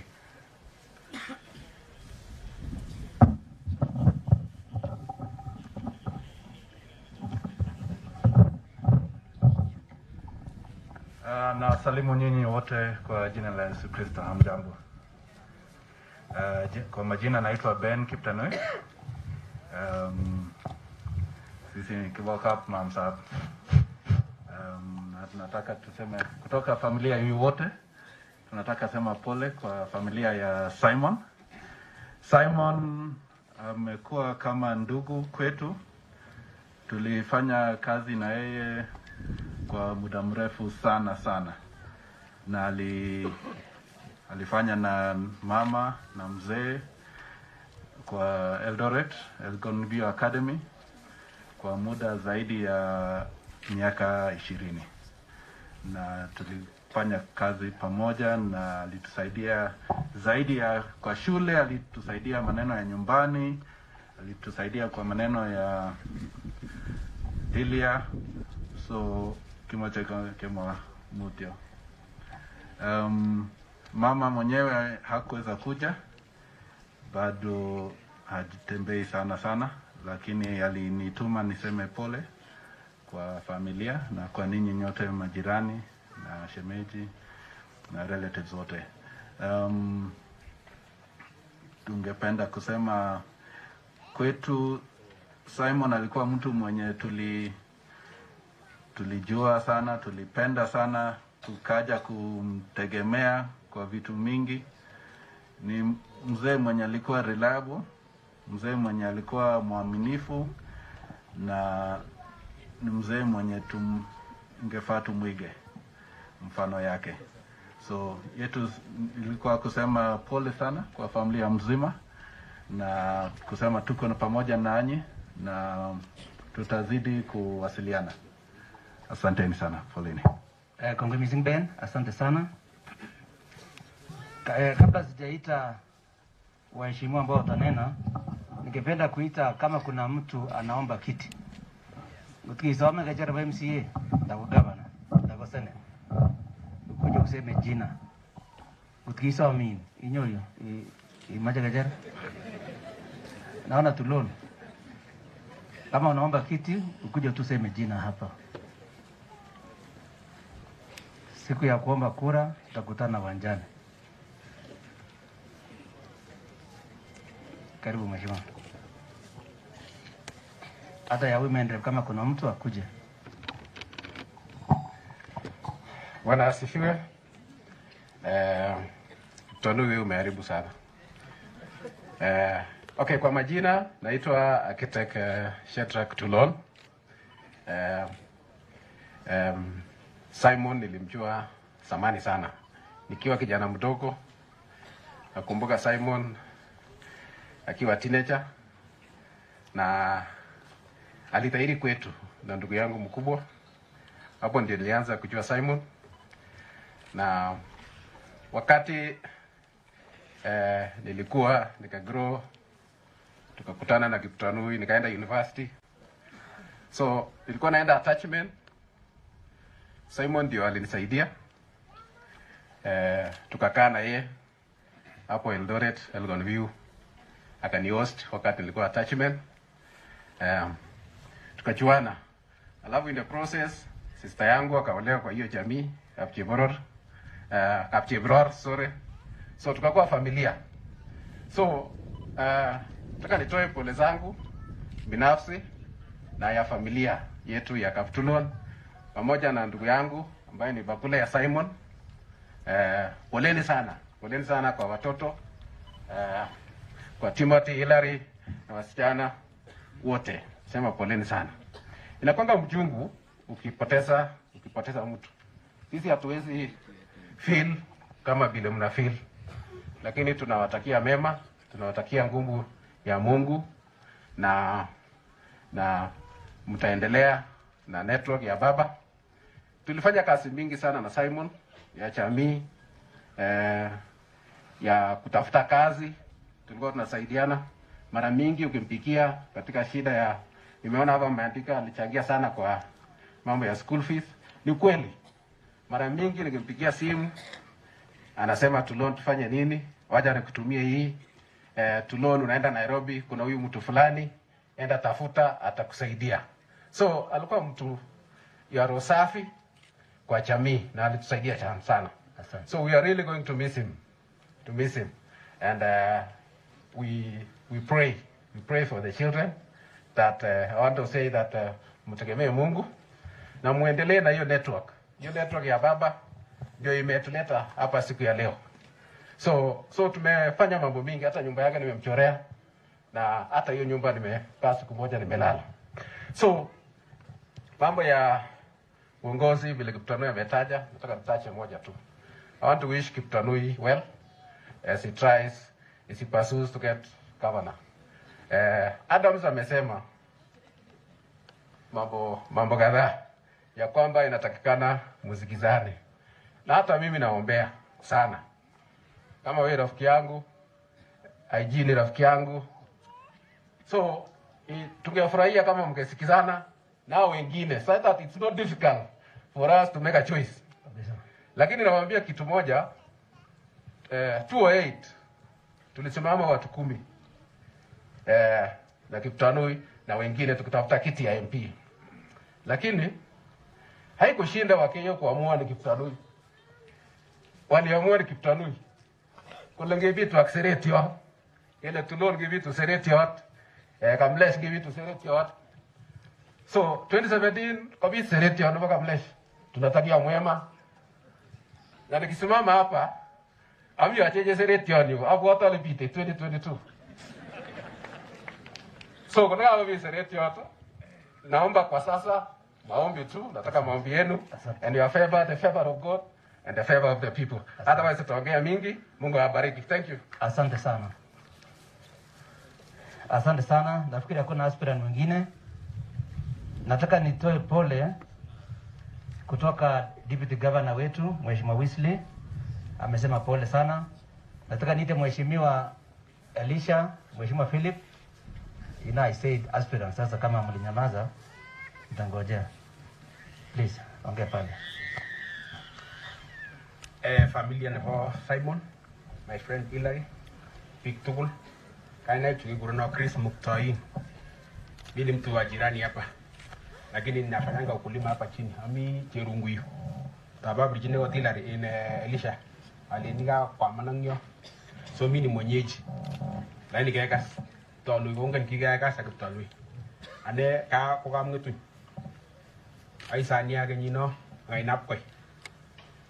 Dada tu badlishe. Kaya ka siete. Kemete dance kidogo. Abo ati alonge no legigo ko ingale kala ko lin magolole ako. Lakini kako mwage Adams. Abo ko kwetyu. Tanui. Umita kaiji. Ukosine kabisa.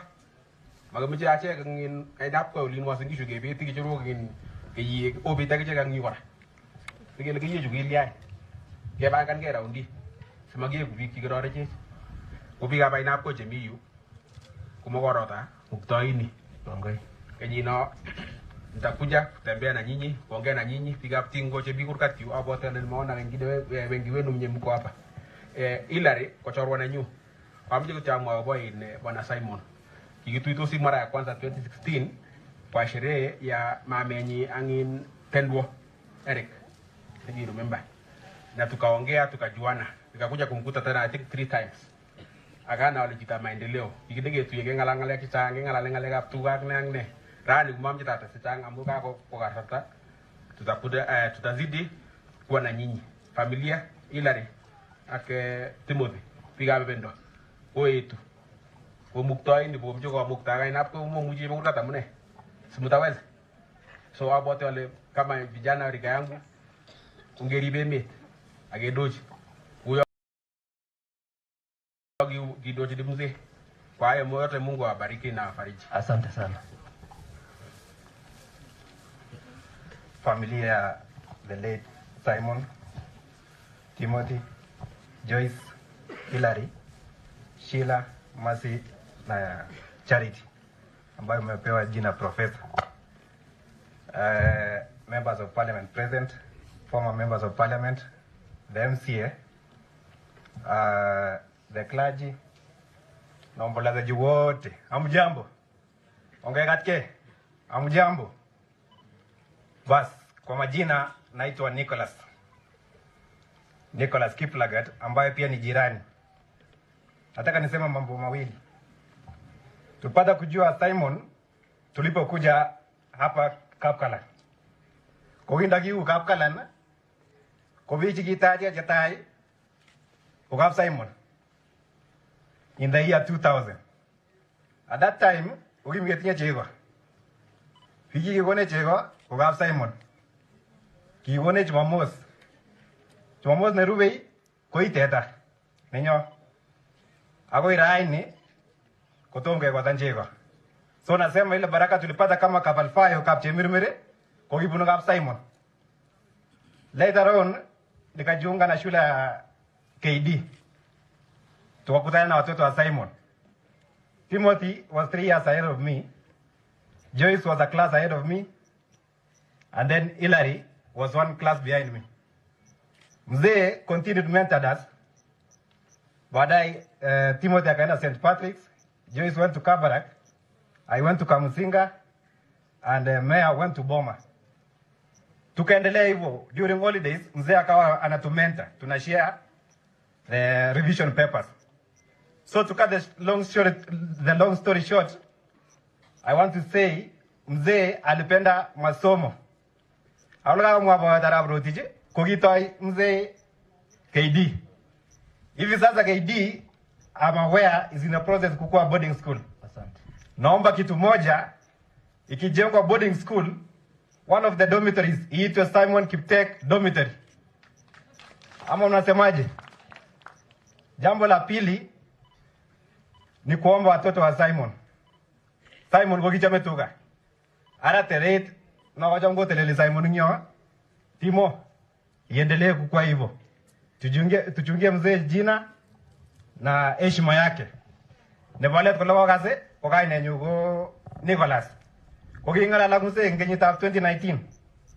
Alechi mzee atinye kurset nemache asaman biik chebo Elgeyo Marakwet.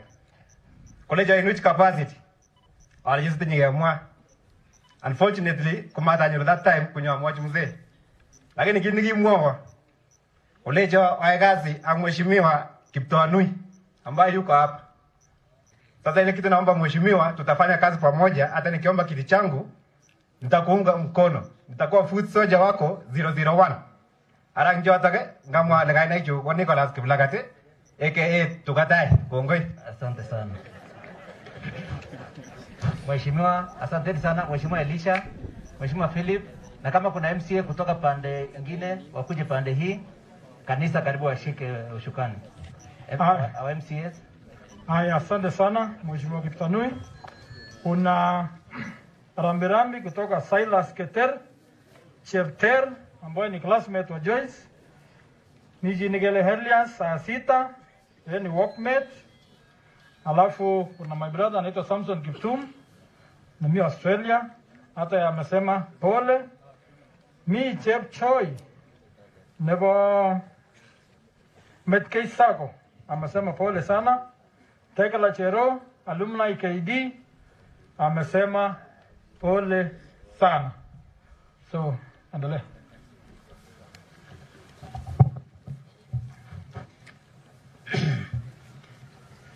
Kwa familia ya Simon, watoto wake wote ambao ni marafiki zangu, kanisa, viongozi ambao mko hapa, marafiki pamoja na maombolezaji wote, ningependa kuchukua nafasi hii niwasalimu kwa jina la Bwana Yesu. Hamjambo. Hamjambo tena. Basi mimi naitwa Elisha Kiplagat, MCA wa Kabiemit Ward mahali tupo, na ni rafiki wa karibu pia na mzee wetu Simon ambaye amelala pamoja na watoto wake. Tumekuwa hapa tangu mambo haya yalipotokea, na tumesafiri pamoja na familia, na siku ya leo ni siku ya mwisho ya kumsindikiza mzee wetu, na nafikiri tumesema mengi sana. Singependa kusema kupita hapo kwa sababu tumeongea na watoto wake, tumekuwa hapa tukiwashikilia na kuombea. Mengi yamesemwa, na ningependa tu kuwahimiza watoto muweze kuyatilia hayo kwa sababu Mungu ako pamoja nanyi. Ningependa kusema tu maneno mawili. La kwanza, nyinyi mmejua mzee alisafiri safari hii kwa muda mrefu. Sisi wote ambao tulikuja kumwona tulimhurumia kwa sababu ya ile safari yake ya mwisho akiwa mgonjwa. Lakini kwa sababu mapenzi ya Mungu imetimika, naomba familia mweze kumruhusu na mvumilie. Mungu ako pamoja nanyi. La pili, na washukuru kwa sababu ya ile attention ambayo alimpatia. Tunajua mlimshughulikia, hamkumwacha, mlikuja kila wakati kumwona na kumpeleka hospitalini. Na kwa hilo tunaomba ya kwamba Mwenyezi Mungu aweze kuwabariki kwa sababu ya kuwatunza wazazi wenu. Yale yote ambayo baba wenu aliwafunza, tungeomba ya kwamba mshikilie. Aliwafunza njia bora, aliwalea vizuri. Hata baada ya mama wenu kuondoka, aliwalea kwa njia ambayo imewafanya muwe watoto wa kuheshimika. Tunaombea heri, tunaombea baraka, na tunaomba ya kwamba mweze kufuata mfano wa baba wenu. Umati huu wote ni kwa sababu ya networks yake, na tunaomba ya kwamba mweze kuwatunza marafiki. La mwisho, kuna rambirambi ambao zimetumwa nyuma kidogo. Nafikiri Mrs. Dr. Omar alisahau kidogo, lakini ameniambia niseme. Dr. Omar ambaye ni county commissioner wa county ya Elgeyo Marakwet ametuma rambirambi zake na mke wake alikuwa ameongea hapo awali.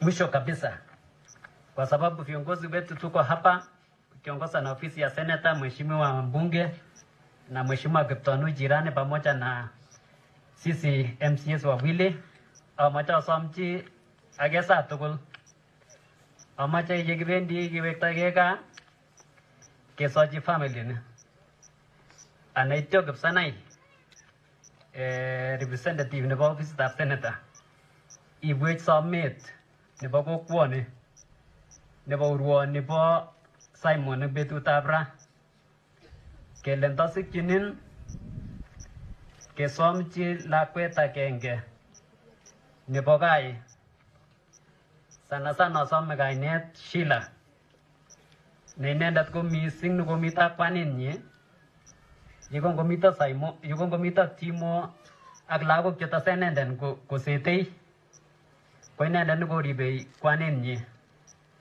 Somanat yame kesir kasi ngesom kele yekisir boisiet anan yemito boisionik imuch kesomchi ako yemaloit kotebune Eldoret yu sikoyai kasi weekend konyone nyokokere boisionik en gaa.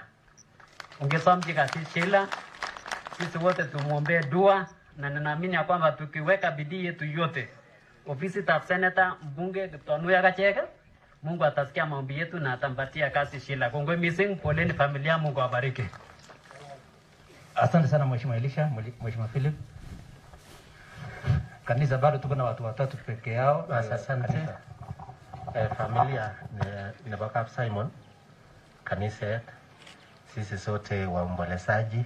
Nataka nichukue fursa hii niweze kusema pole kwa niaba yangu na familia yangu. La pili, niweze kusema pole kwa niaba ya wakaaji wote wa Metkei. Tunajua jamii ya Kaptek mahali ambapo walitoka ni kule Metkei, na tunataka kusema pole kwa niaba tena ya wakaaji wote wa Metkei, sababu Kamet Dairies Simon aliweza kutushughulikia kwa mambo ya maziwa. Nataka niseme pole kwa niaba yao. Jambo la kwanza, nikisimama hapa, mimi ni mtoto firstborn ya Simon. Kwa nini niseme hivyo? Ni wakati nilimaliza shule aliweza kunihost wakati nilikuwa nasoma kule town Eldoret Polytechnic, na yeye alinihost for 2 years. Kwa hivyo kwa nini nasema hivyo? Ni sababu yeye alikuwa baba na aliweza kunifanyia kila jambo. La pili ni kwamba yeye aliweza kunijenga, akanieleza mambo mengi na akaniambia kwamba ukitaka kufaulu ni kuweza kutafuta mali ukiwa town. Ndipo ninasema kwamba yeye ni baba. Nirube na watu kora kutama chamwale Simon aliweza kutuelekeza njia nzuri kwa mambo mengi ambapo bado tunazingatia hayo ambayo alitufunza. Kwa nini tunaona umati huu? Ni sababu ya roho ya Simon ambaye aliweza kujenga kila mmoja kwa njia yake tofauti. Kwa hivyo tunasema kwamba tumepoteza mzee ambaye alikuwa na msimamo wake. Kimachegele kitio rutene netala baba. Nebalet kitio amachale lagokab Simon kuyegagemwa biik chekakong'ololso nebo tai. Kimache kitio kele cha kutelelie komie, na napenda kwamba mzee aliweza kujiunga na kanisa, na tunasema kwamba muweze kufuata hiyo njia hata kwa kazi zenu. Mungu ataweza kuwaonekania na kila wakati. Kimache kitio kele kimetawo kaberuret tachage mwagele mutyo gai mising amu korusech kwang'et amu ng'alek chutagayogis ako yoto kimache kityo kele chop ngokaikab Jehova. Asanteni. Kongoi mwisho mheshimiwa. Wakati Kiptuma anasoma condolences, nataka nialike wakili Ledisha ataongea kwa niaba ya kamati zote ambao walitusaidia kuchanga pesa, na yeye ni mtoto hapa nyumbani. Tulikuwa na kamati 3, moja iliongozwa na rafiki Victor Kiplagat Nairobi. Tukakuwa na ingine ya hapa Eldoret led by Elisha MCA na Kochei, na ingine tulikuwa nayo hapa led by Joel, na tunasema asante sana. Ledisha utaongea kwa ufupi kwa niaba ya hao wote. Haya, asante mheshimiwa. Kuna condolences from Dan wa D-Square, Councillor Chemirmir Metkei, Mwalimu David Arusei, ako kumautie kora amakata taune akina wala kayo kwa sikikijugat. Amga pole to the family and then also my family also. Tuko pamoja na nyinyi. Ladisha. Kabla sijaendelea ningependa niwasalimie nyote katika jina la Yesu. Hatujambo. Kwa majina naitwa Ladisha Kipsei, vile mmesikia. Kwa niaba yangu, familia, watoto wa baba mwenda zake, tunataka kusema pole. Poleni sana kwa kifo cha baba cha ghafla ambayo imepatikana wakati ambao haukufaa. Lakini kwa zote tunashukuru Mungu. Kimechege mwago ngoi au baba isionik chegi ya mzee. Nota omnesi nusu ya hii umati ni baba na nusu yake ni watoto. Kit negone boiboiyet missing kokeker lagok chi kotesetai ak boisionik chekitoi mzee. Ngeker vijana kotonondos eng yu keisigik keboiboi amu kingen kele mabendi wi boisionikab Mwalimu Simon. Ara kimache kecher ak Hillary ak lagokab baba kele tesetai boisionik chekimeto mzee, take it to the next level. Agoi tun kenai kele lagok chebo Simon koranju miyu. Kingemite Eldoret oin keyoe mchango ko kimwawech Hillary akobo miondop mzee, na tukaelewa sana kwamba aligonjeka na alilala kwa uchungu. Au kikinai kora kele kiorib, kongoi amu kiorib baba neng'wong, kongoi amu kiotegis, kongoi amu kioyochi boisionik chekiyomegei. Noto amune sioi cheret eng lagok chemi kokwoni asikobit kenai kerib sigikcho. Tunasema pole kwa niaba yangu na kwa niaba ya familia yetu ya Kapsei wote, tunasema pole. Kakikona nafasi ya mwamutyo ana mwagongoi kwa niaba ya kamati tugul chekikitoretkei asikobit kesuldae boisionikab mzee. Nataka nianze na kamati ya hapa nyumbani kwamba tunashukuru sana. Wakati tulipanga mipango ya fundraising, kokone challenge ga mukikikoch ka target, kekoch Eldoret target, kekoch Nairobi target. Lakini kingosidishan local committee target nengwai kokone cherset missing eng Eldoret, na tukajaribu sana tukafikisha yale ambayo tulipewa. Sana watu wa Nairobi, watu wa community, the neighborhood, atoyek tugul chekobunu tokwek cheterterchin, kimechege mwagongoi. Mungu awabariki sana kwa kazi zenu, kwa mikono zenu, na zaidi ya hayo Mungu ailaze mahali pema roho yako. Moi mwanasiasa lakini kachera missing alek chakimwa eng yu. Kimechege mwachi mheshimiwa Kiptonui ak candidates tugul chobo governor kele makecherok mheshimiwa Kiptonui kikoyamech. Makecherok kele obo chomie obo lia, kimache kele chok shauri yenu. Kikeeku bononik eng yo for the last 5 years. It is now your duty either keteketestai keeku bononik anan keeku kandoik. Inye ak mheshimiwa IG ak candidates tugul chebo governor, we are leaving it to you. If you want us to continue being orphaned, wakwe. Asa chebiosok ak lagok, labda vijana watajimudu. Lakini chebiosok ak lagok, kama mtatuwacha tukue bononik, I think we shall stabilize enough. Lakini kotune kichubisha kachek, kena igele cheche ngo. Kongecheret ab Keyo South, abwati ale kingen tugul mwenye macho haambiwi tazama. Kigeger mat kone sote pole pole. Lakini mai akine ko kali amu nesei konelen kanes ko bokoliplipien eng tai yun. Kemeche kekeronu kele sine nes ko ngalen ongen nekitisen. Ko nakaketis ko mongen akwek nekisichen, matese ng'olyo. Kimeche kemwa kele kongoi, tuendelee tupendane kama Keyo South, tuendelee kupendana kama Elgeyo Marakwet, tuendelee kupendana kama nchi ya Kenya. Ongen ale nyoni kandoinatet eng tai. Ngomakitis kesich. Kongoi missing, Mungu awabariki. Oraba mheshimiwa, asante sana wakili Ladisha, asante. Asante sana wakili. Mongen kityo lamene sauti ole mi Kiptum, ako Kiptum ak IG ak Kiptonui suppose ngolole. Akasa lenti IG Kiptanui. Ami agana. So kung ngalali kayo somok. Kami ko chay lagi kalau mama jangan jarang orang kami meset ke ko aja. Bas. Kuna rambi kutoka Samuel Yego na bagapche ngom ngip sawas Kalamuti Missing Family. Stay.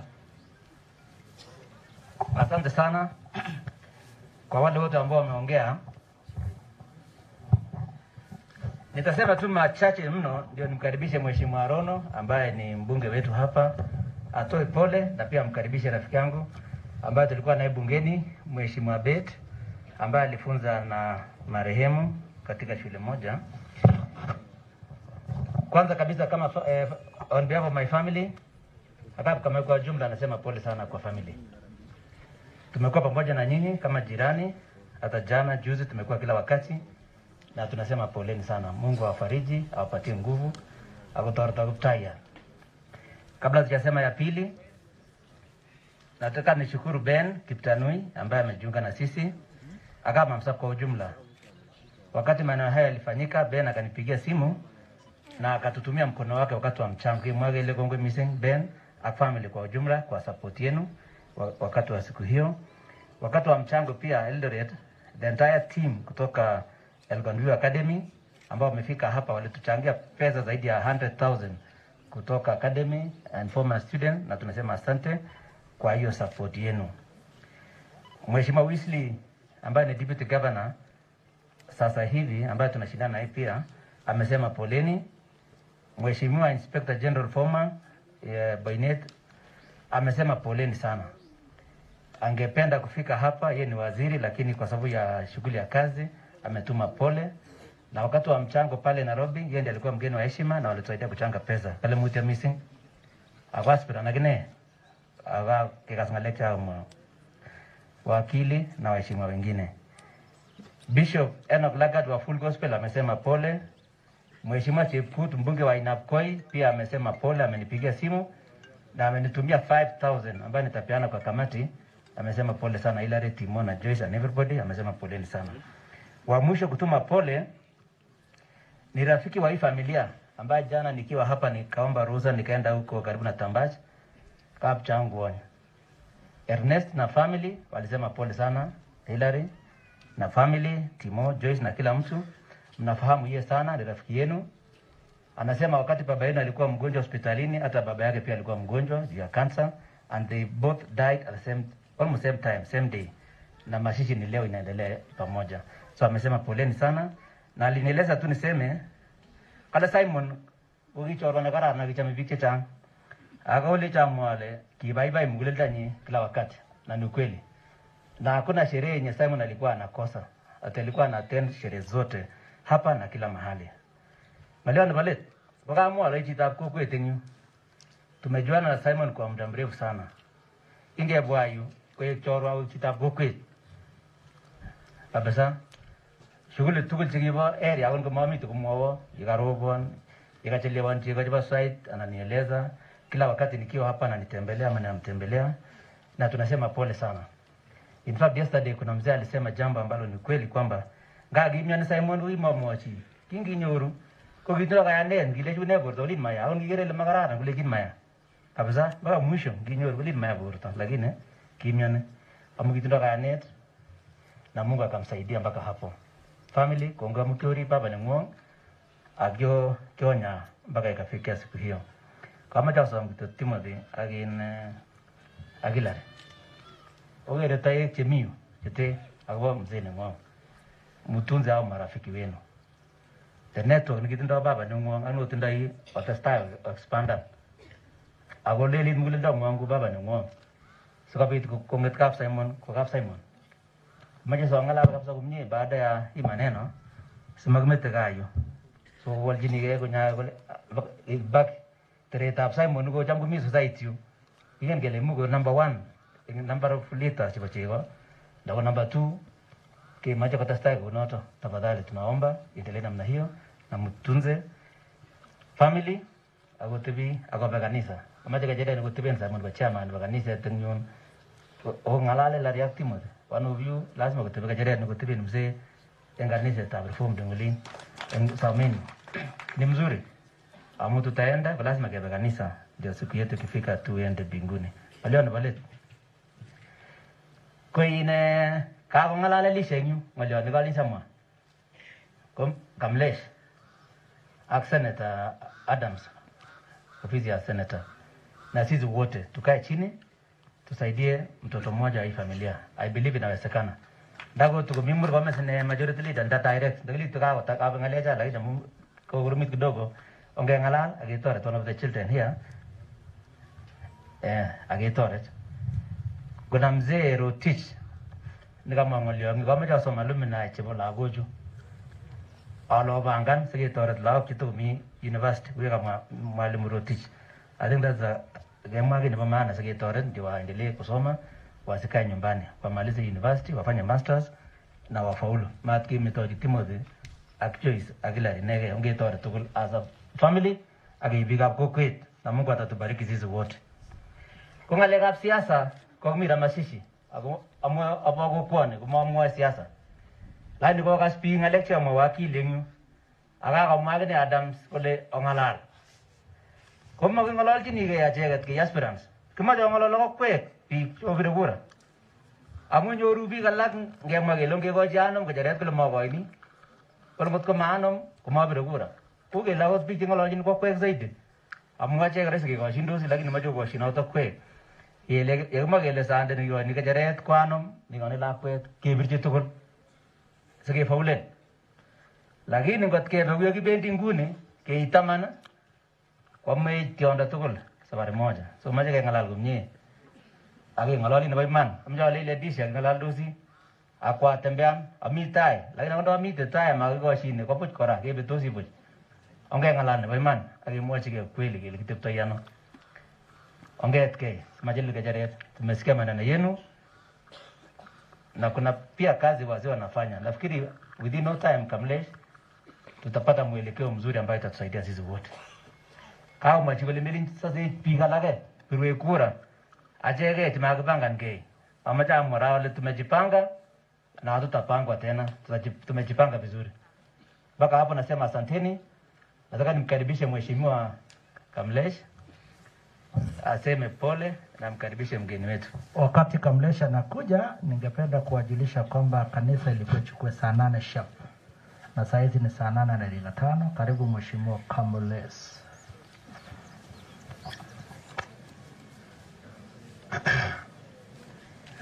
Familia ya mwenda sake Naimo Simon, viongozi na waombolezaji wote, hamjambo. Bwana asifiwe. Moniruhusu nialike Mheshimiwa Beth. Mheshimiwa Beth alikuwa mjumbe wa area ambaye walipeana kiti huko Punjab juzi, akaenda kudansi nyimbo ingine hatari kidogo. Bwana Beth.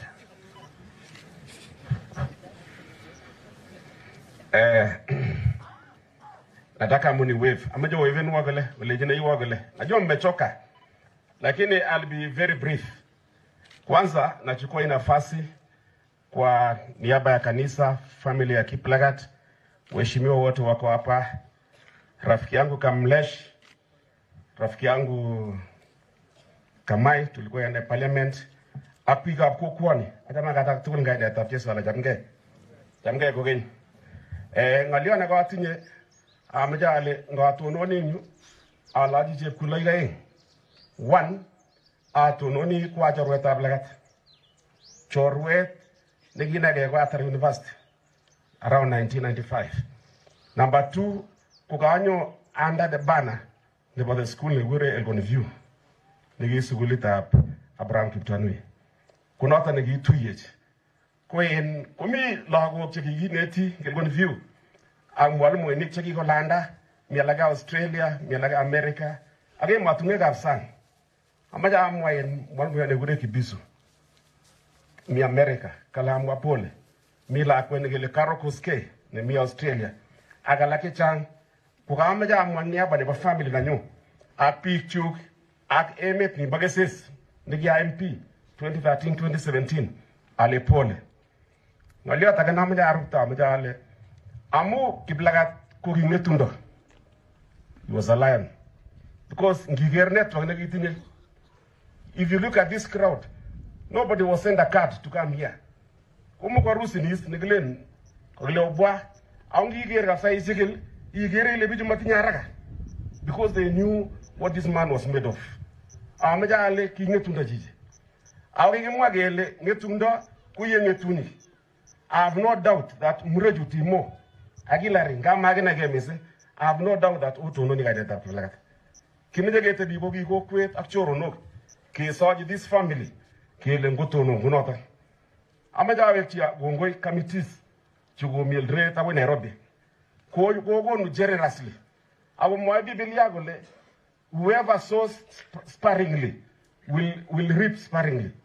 Ko jito ne go no generously will equally receive generously. Amaja mo gongoi. We are very happy with the reception. I think most of us have eaten. We are very happy. And even the clergy, we want to give you an assurance. We will not walk out when you take over.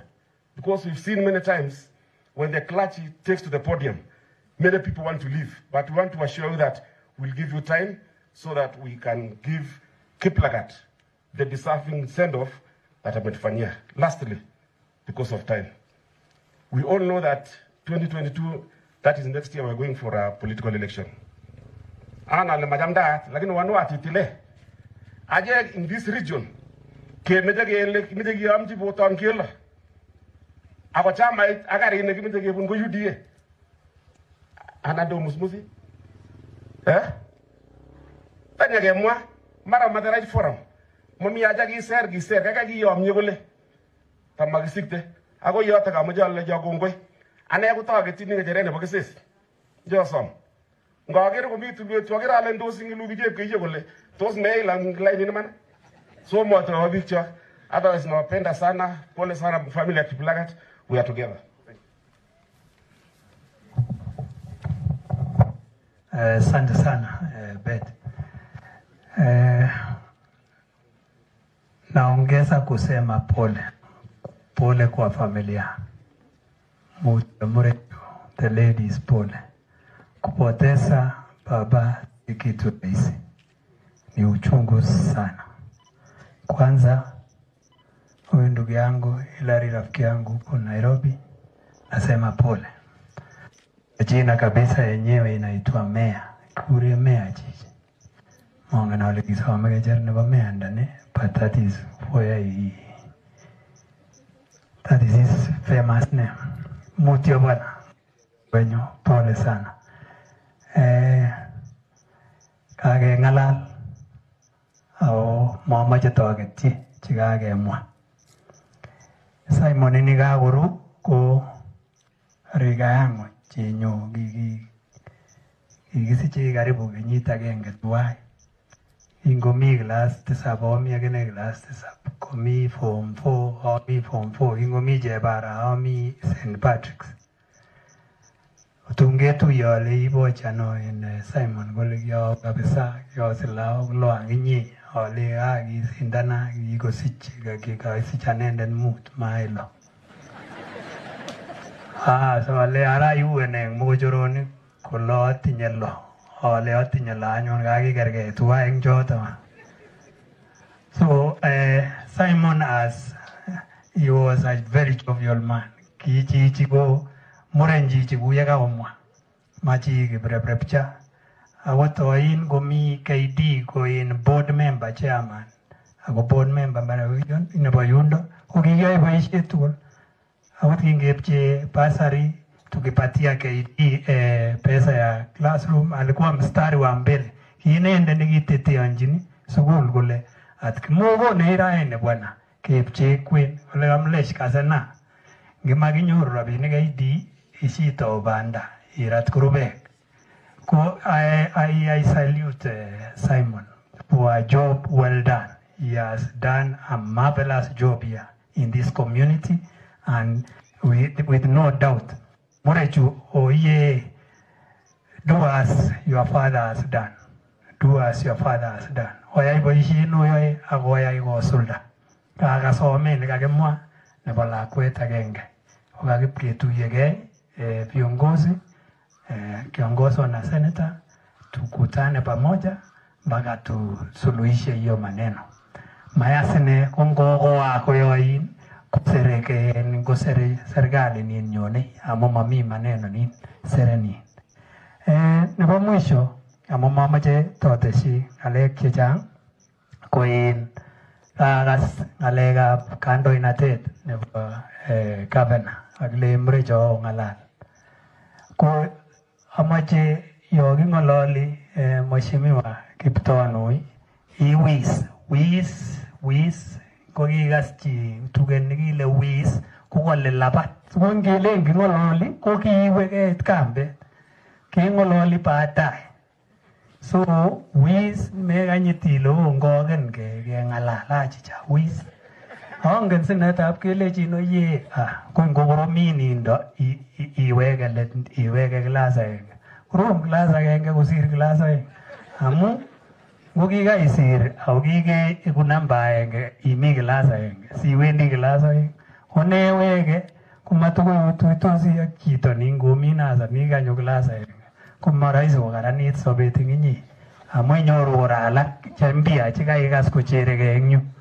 Chebo mastinwek, chebo seretiot, kokoromitu kasing'ung. So wis nyo bwana, wis sorutai. Amu makoi iweke let, amu ngiweke let komawendi korom awek akine MCA atelele ane ole kwami. Ongokai mamwan sine kabisa ile kaikai ititi simechere sinewe inyiwe kabisa bas iweke kwa kawe MCA sitau kabisa. But kecheret nemi konengu onge sine ole tuwa meemo chitab kokweng'ung ko tukung'ololdos boisiek ak nangne ko maya bandang'ung maya kabisa maya, lakini ngeng'alal kuyekaikas watu waongee, lakini kasena moche ngeng'ololi imi tai mama imi let. Amu atkeng'alale timi tai amete mwa ng'alek cho kilente nyikeng'ololi tinyo ng'ololi ne le amache tionyi ak amache ing sai ng'alek cho ilente keng'ololi mami. Kwane kotomo kecherenyu mongen ane en bicho en kole mache kikibityi sereti ak nangne. Tomoche ane kecherenyu am still okay tomuchi kasinyu mami iman kokome matin kiro ako ikere kitusken matin keidio ak nome ketei drasa. Komatin kiro kokichobe oret oin kosomchini rabisiek kong'ete keidio akoi set komatin kiro nekome. Ko seretiot ko ngikibetunchi seretiot ikeni mwaka 10 kuye kiogen akine mwaka 15. Yeah, mwaka 15 kolen macha manye kekonin seretiot ng'ung ile ngomine. Yes, komat komakiliplipe no mi ng'alak mat. Otherwise tomokwok chemiach.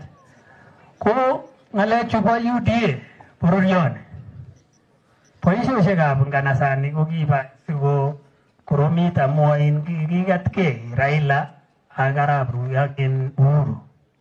Nakikaskei kotusken Jubilee kabisa akoi kolal kaita nekekure Jubilee. Kobo kikiteche kot age nekikure UDA. Ara kisomo ongeregistan eng chama nebo UDA. Amu chama noto nebo mutai. Nin age nin kikwo, kiulul, kikoteny, kikoek sore. Ajali ilipatikana na hiyo nyumba ikachomeka. Ko ajali na kikinyoru ko nakwe amu kinyo chito sitting room nekilende keng'ololji kochumta bedroom upkoboe mosto inendet. Akakwo chito bedroom koboe mosto otilioini baka komakakoromit kasit ing yoto.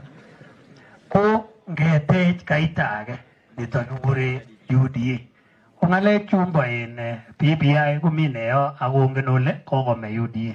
UDA imekufa, imekwisha, sasa inangojea mashishi. So ko BBI makomi BBI kokoruto ngakwe chetomo kas kokomoche atongozonwo kole kokokeskei BBI ikeni kemutin keyochi kora nekikuron mashishi ketochoken kono contribution. Eba mwisho bikyo ko ongetelel ak William Samoei Arap Ruto hapa kwa hapa. Noto kandoindet nyo nebo ra, nebo mutai ak nebo tungoyoi. Makitinye plan B. Plan B ko mami. Kitinye one plan and that is William Samoei Ruto. Otherwise amakuwa chemyach Bobero Kiptayat akoteja kongoi washiriki, kongoi viongozi wa kanisa kwa kutupatia muda ya kutosha kuongea. Ama kuchemnya gai utesetai utuyege kumye ako utestai aksobet kongoi misi. Asante sana mheshimiwa. Kongoi Kamlesh. Thank you for those wonderful words. Condolences from Simon Jeblel in Nairobi. Kami ni wakili Kibor, kaga amua. Mi Willy Kandie, tokol ko jono abilare. Mi kora, jorbe nyaga negel Alphonse. Nege og message sai, kalum wa mutya missing. Kinye mutya ne kala ko buna finance Kiblagat. Nyegas Kakamega, amesema pole. Principal David Arusei, amesema pole. Alphonse Arab TV, amesema pole. Engineer Christine Gibet, Nabagab Chorwa, Alamutia, Ward Admin, Nabametke, Gertrude Serem, Alamaimu Winyo, Amagatunyagija, Nasutiet. So, Pogeni, pole sawa. Very good. Asante sana basi. Waombolezaji wote kage mwisho nebo program ya leo. Kazi ambayo iko mbele yetu sasa ni ya maana sana. Ni kama moja usoma segenget kebiti. Tutataka sasa kipindi kusomani geology the family. Baadaye tutakuwa na photo of thanks and then I will hand over officially to the church. Hata wasemaja mwagongo chito kuligenyo. Asanteni sana kwa watiifu. Boyot mwalimu yangu Joel Rotich. Akazolega ichara kidogo kidogo 2-3 tutakutana nyuma ya tent atagetarngaleja. Kugatul gongo ya muguri. About everything has gone very well. Amajigira bokchige tukul kwa sababu tumekuwa watu wazuri. Wanabokchige tukul kwa sababu tumekuwa watu wazuri. Basi ninaomba sisi wote tuinuke tusimame tukiimba cha kutumaini sina wakati familia wanapokuja hapa mbele kutupatia eulogy. Aya maombolezi ya condolences ya mwisho Cheguno Teddy Kibias na KPLC amesema pole. Florence Boynet amesema pole. Jacinta mama wa Jinaro Kibet amesema pole. Caroline Gaitang, Sami Chirchir former head teacher Chepkosom. Asante sana. Tusimama wote. Cha kutumaini sina muyake Bwana. Karibuni sana familia, karibuni jamii. Kisoma kwa mamandachi.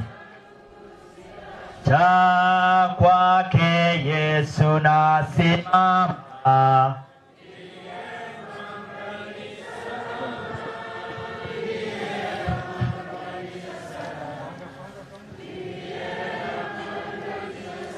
Madamu yake na sadaka.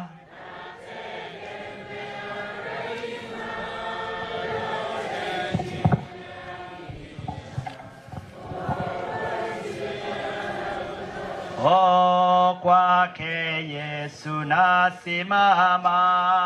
Ndiye mwamba ni salama.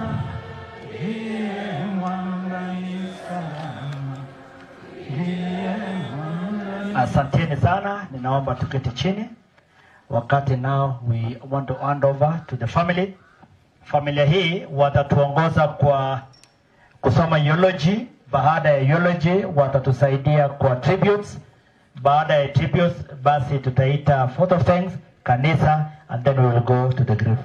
Asanteni, karibu. Thank you kwa MC wetu, umefanya kazi mzuri. So kabla tuende program ya eulogy nataka kutambulisha jamii ambayo ni legacy ya baba wetu So mimi ndio firstborn, naitwa Timothy Kipkosgei Kiplagat. Nafanya kazi Kemri vile mlisikia. Hapa ni dada ambaye ananifuata, naitwa Joyce Bet. Yako National Environmental Complaints Committee. Alafu tukitoka kwa Joyce tunakuja kwa mwanasiasa wetu kwa familia, anaitwa Hillary Meya. Yeye ndio number 3. Yeye yako kwa senator na Danson pia. From hapo tunakuja kwa Sheila. Sheila ndio number 4. So on behalf of other siblings pia tunashukuru Sheila. Yeye ndiye alikuwa frontline kwa hii battle ya ugonjwa wa mzee. Sisi wengine tuko huko nyuma kwa sababu yeye ndiye alikuwa kwa battlefield. Alikuwa anakisha ameamka saa 11 kwa sababu mzee alikuwa na meza dawa mapema. Ilifika pia wakati mzee alikuwa na sukari, yeye ni nutritionist, alisaidia sana. Mzee akiwa na shida pia alikuwa anatueleza kwa sababu umesikia mzee alikuwa mtu wa kujikaza, hawezi sema leo ni mbaya, but Sheila alikuwa anatuinform kwamba mzee si mzuri. So special thanks to Sheila for taking care of that. God bless you. So kabla wakumbe ninge introduce Meya na serikali yake, my apologies. So Sharon, formerly Sharon, now Sharon Koech or Sharon Kipkoech. So karibu Sharon kwa family yetu na tunangoja harusi yako ya December. So after hapo tunakuja kwa second last TOK, nickname yake hiyo, lakini anaitwa Mercy Chepto. Yeye tuko na yeye Kemri. Sawa, huyu ni TOK. Alafu professor huwa anamuita last born, but sasa ninamuita Professor Charity Cherop. Alikuwa last born until tukapata Chelimu. So yeye ni professor, sasa huyu ndio last born. So huyu ni alikuwa anaita mzee uncle. So huyu ni acting last born. And tukiwa mkutano wa December ya family, kama kuna will moja ya mzee tunajua will yake moja ni kwamba huyu msichana asomeshwe mpaka mahali anataka. So wakati Sheila alikuwa bado university, yeye alikuwa anakaa na mzee, na mzee alikuwa anampenda sana kwa sababu yeye anajua kazi. So kingi birchu mzee si mugulami mwenyewe wala tinga elimu. So yeye ndio tinga alikuwa anachapa kazi kabisa. Walikuwa wanasaidiana na Sheila kuchunga mzee, mambo ya madawa, kidini, food, everything. So alikuwa KD, alipata seaplane. So we are trying to look at the options, KMTC ama wapi, because mzee December alisema tumsomeshe mpaka mahali anataka. So that is our assignment yetu, mimi, Meya na Joyce. So pia hapa kuna Kipruta, special thanks pia to yeye. Yeye anatusaidia upande wa ng'ombe, na pia wakati mzee alikuwa amesidiwa, yeye ndiye alikuwa anasaidia mzee kuchange na any other thing that ilikuwa inataka mwanaume. So yeye amesaidia mzee sana. Pia yeye ni cousin wetu. Mama yake na mama yetu walikuwa madada, so he is our cousin and ametusaidia sana na tunamshukuru kama familia. Amekuwa akihakikisha ng'ombe ya mzee haijachelewa na kila kitu area iko sawa. Na going forward, we are going to work closely with him because he is very reliable. Makosa kubwa. Maybe nitakosa ugali leo. So serikali yangu hapa, Jacqueline Kosgei. We are blessed with 2 wonderful boys ambaye mzee aliname after his grandparents. Firstborn alizaliwa akanipigia simu akaniambia huyu kijana anaitwa Tendewa. Tendewa was the nickname ya mzee. So my firstborn anaitwa Kigan Kibet.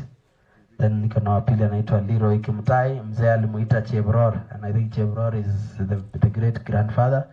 He used to love his grandchildren right from Kiplimo.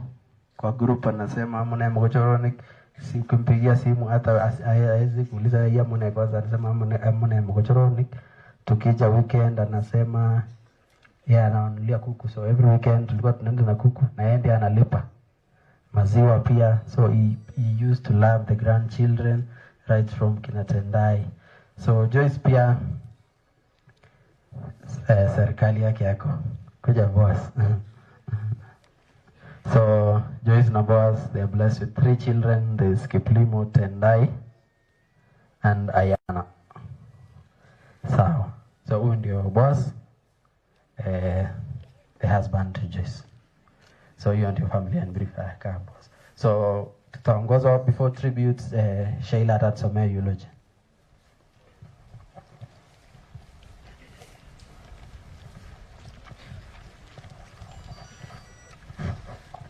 The late Simon was born in Tuloi, Tugumoi sub-location, Kipsausi in 1953. To the late Benjamin Kipsek and the late Toya Ikurui. He was the firstborn in the family of 13. He was brother to late Thomas, Francis, Barnabas, Michael, Lazarus, Silas, and the late Jonathan, the late Beatrice, Joyce, Flora, Rose, late Susan, late Janet, and Susan. In the part of education and professional life, he began his school in Kipsausi Primary School. He sat for his CPE in 1978 and secured admission to Chebara Secondary School. And then he proceeded to Chebara Secondary School, where he proceeded for his O-levels in 1982. Thereafter, in 1983, he went to the Goto Teachers Training College in Kikuyu to pursue a teacher training course, which he completed and graduated in 1985.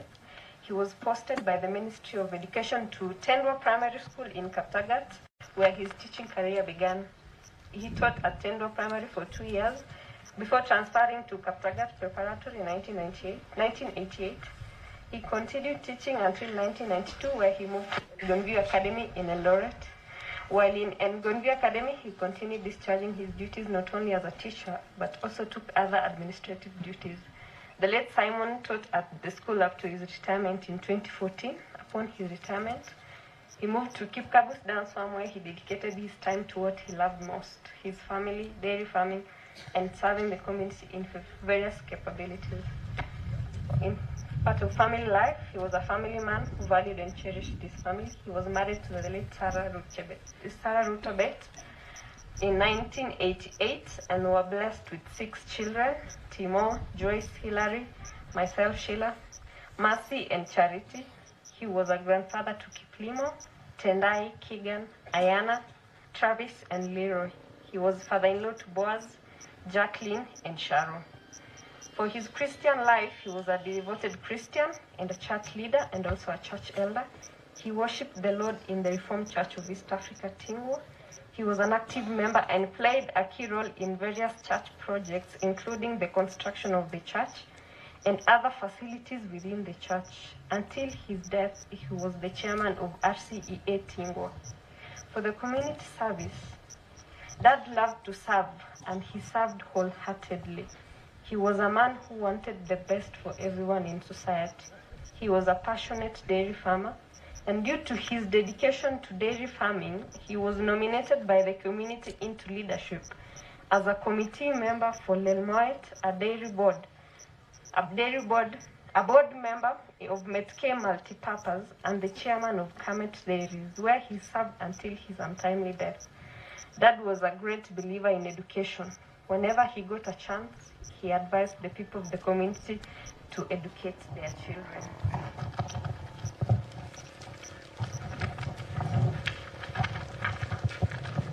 He also supported children from needy backgrounds through Harambes.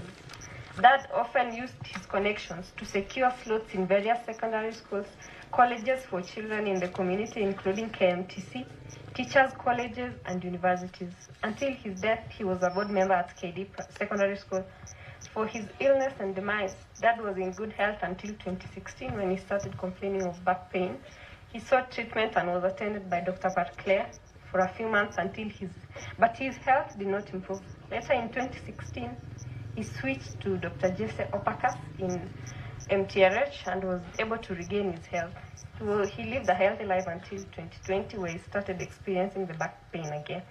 He continued to be attended by Dr. Opakas, but there was no much improvement. He battled with the ailment bravely and frequently told his family and those who came to visit him that he shall be well. He remained hopeful and positive and assured his family throughout that he will be well. On Saturday of 22nd May, Dad was taken to hospital and admitted at MTRH Memorial Way. And after he complained of lack of appetite and general body weakness, the doctors attended to him, but his condition deteriorated. And he went to be with the Lord on the morning of 26th May 2021. May Dad's soul rest in peace. Asante Sheila. So briefly, we are going to say our personal tributes to our dad. And let me start. So a lot has been said. Mengi yamesemwa kuhusu mzee. And as a family, we confirm that he was a great dad to us. He was a great member of the community. And he had a clean heart and wanted the best for everyone. So first, he was a family man. Value moja yake ilikuwa on family. So he sought to ensure that we are united. We are speaking to each other. Ilikuwa makosa sana mzee kupigia simu akuulize kuhusu meya na maybe ujui meya ako wapi, hiyo ni kesi. So he wanted to ensure that we are in communication, we are connected even wherever we are. So he also loved his grandchildren, as I said, and he wanted us to be together. And I think as a family, we will continue with that. He was God-fearing, like we said yesterday, and a lot has been said about his activities at the church and his faith in God. He was a very generous man. Wengi wamesema alikuwa anatumanishia maziwa. Na for those who are close with him, whenever you had a wedding ama sherehe, mzee angekuja hapa anakupatia ng'ombe. Alipatia watu wengi ng'ombe yake kwa sababu alikuwa anapenda kupeana kuliko kupokea.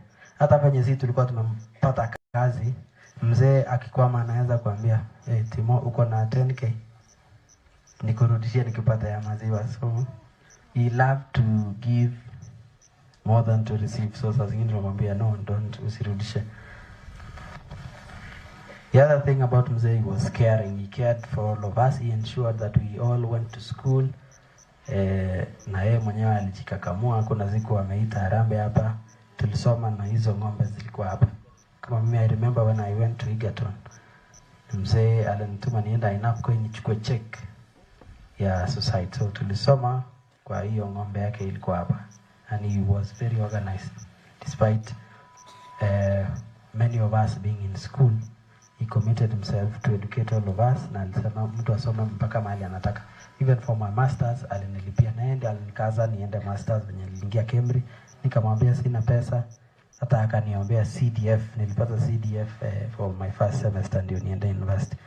So he wanted the best for all of us.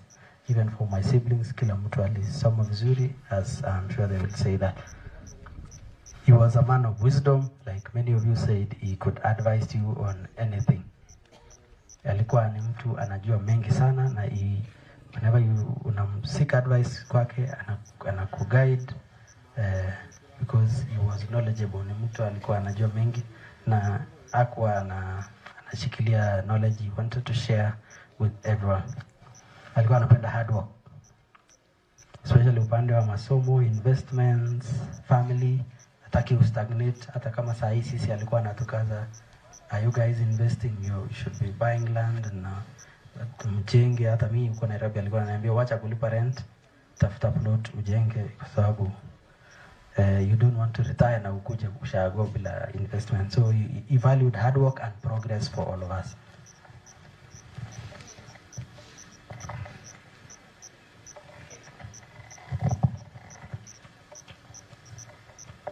Another thing I can say about mzee is ile kitu ingine imesemwa ni friendship and relationship family, kwa sababu alikuwa anapenda kuambia watu kuhusu progress yetu kama watoto wake, and he wanted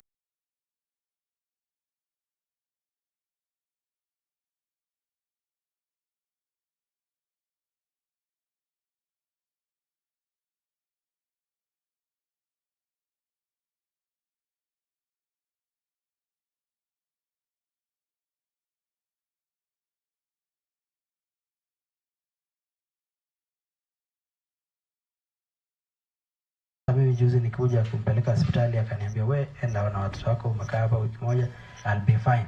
because he was always positive. He was a man of gratitude and full of thankfulness. Mtu alikuwa akimfanyia kitu anasema rudisha shukrani. Ndio maana alikuwa anapenda kupatiana ng'ombe. Ukimfanyia kitu mzuri akupatia ng'ombe ama kondoo. So alitufunza kuwa thankful. Finally, he was very brave, as when we saw when he was sick, people said he died like a soldier. He was truly a soldier. Thank you.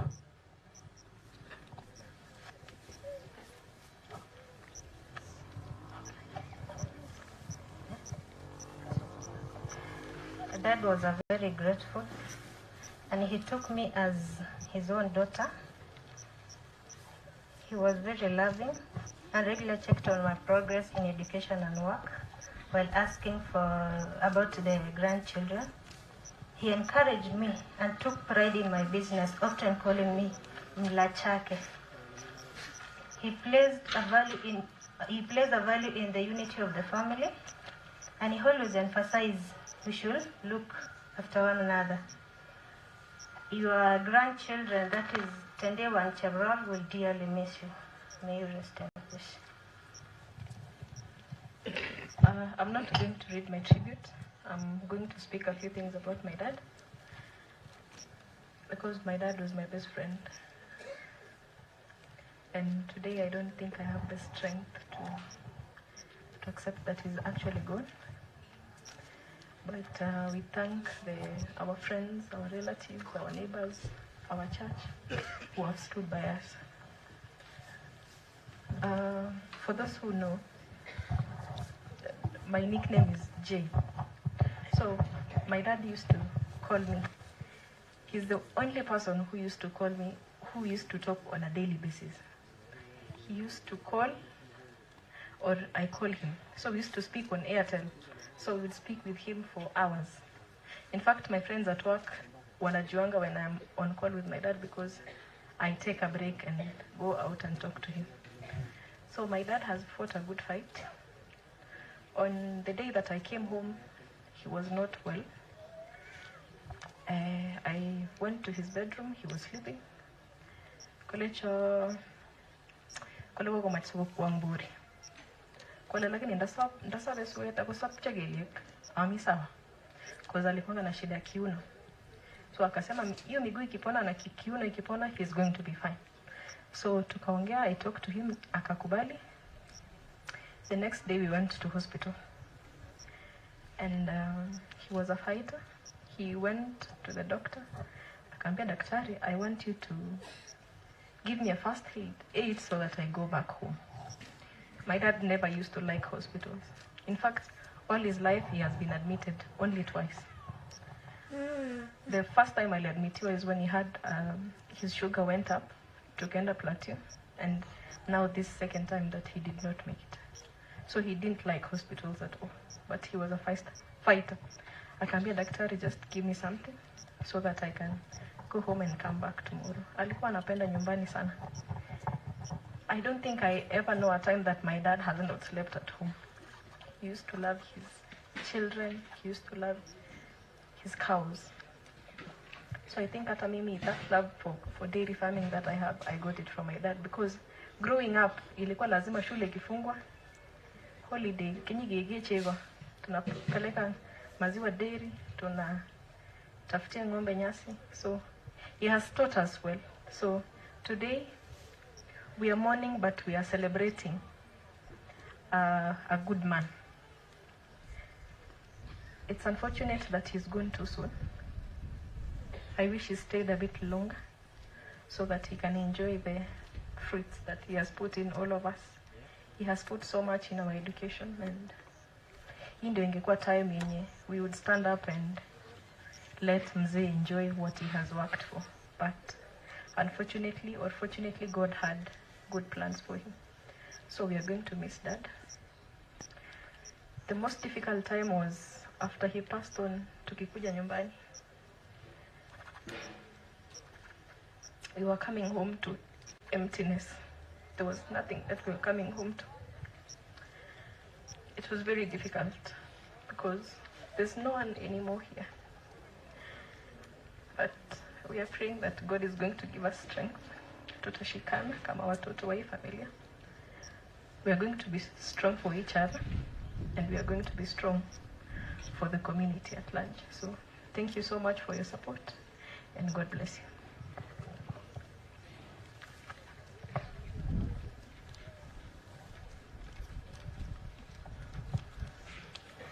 Dear Dad,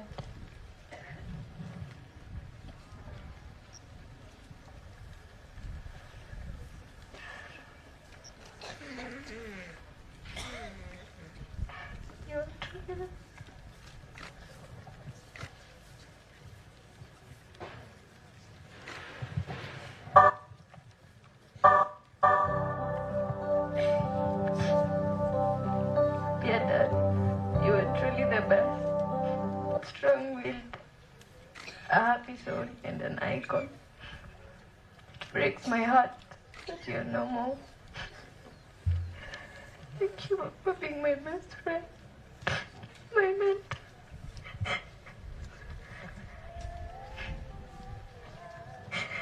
My shoulder to lean on is shaking up on your head daily basis.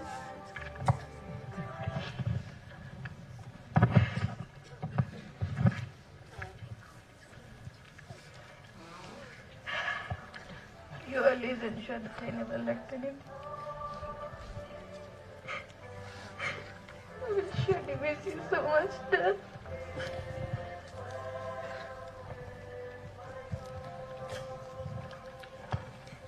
Dear Papa, I still can't believe that you're going. You've been the best dad. I cherish every moment we spent together. You're a true legend. Thank you for being loving,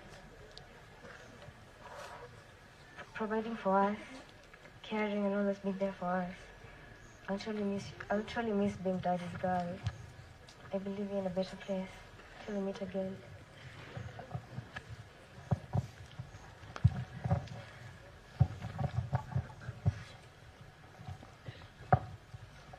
Dear Uncle, thank you for taking good care of me and taking me to school.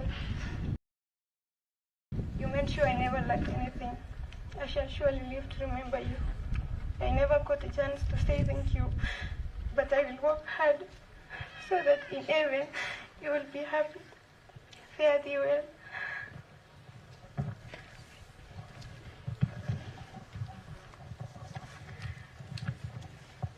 It saddens my heart to know that Dad left us so soon. Mzee was a kind and warm-hearted person. He accommodated everyone in his home and was always first to assist and advise when needed. He wished everyone well, and whenever he had a phone call,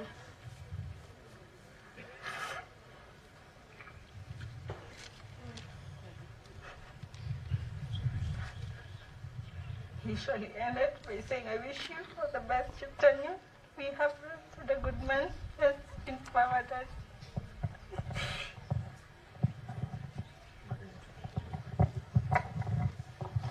I want to thank God for the years He gave us with Dad. Thank you for providing for us and taking us to school. It's so unfortunate that he had to leave too soon before he enjoyed our success. He used to call me Daktari because I'm the nutritionist in the house. And my son, Travis, alikuwa anapenda guka sana. And it's funny because he knew how to say guka before he even said mom. So when he grows up, I will tell him of an amazing grandfather he had. Rest in peace, Dad. Okay, Bwana Yesu asifiwe. Asifiwe tena. Today here I stand with an heavy heart. Yesterday we were in church and the position Mzee used to sit on was empty as a chairman. When we came home after he passed on and you come to his bedroom and you see the emptiness, this has been one of the heaviest time in my life. I have walked with Mzee through the journey of his health since 2016. In all the decisions, the doctors we changed, even the drugs we went for, I was there with him. And one thing I can say, he was a man of steel. Mzee never wanted to be down. That's why every other time ungemuuliza mwili kwa aje, anasema mimi niko sawa. But deep inside he was in pain. But he was a fighter. But today we say, may God's will be done. I was with him in hospital ever since he was admitted until he passed on. And indeed you could see the spirit. But there is another time daktari came, a night, that was Monday night, and the doctor came. Every other time alikuwa anaambia daktari niko sawa, niko sawa. But that day aliambia daktari tuko namna hii. And my heart skipped a bit because I had never seen Mzee retreat. At that time he was at Hildo West. Mzee has been instrumental, especially in my career life. After I finished campus, my bachelor's degree, he told me, you can do a certification course. I think you can do monitoring and evaluation. So I did monitoring and evaluation certification, and that made me now travel to Somalia. That's why you see my colleagues here from Dansum. We do projects in Somalia.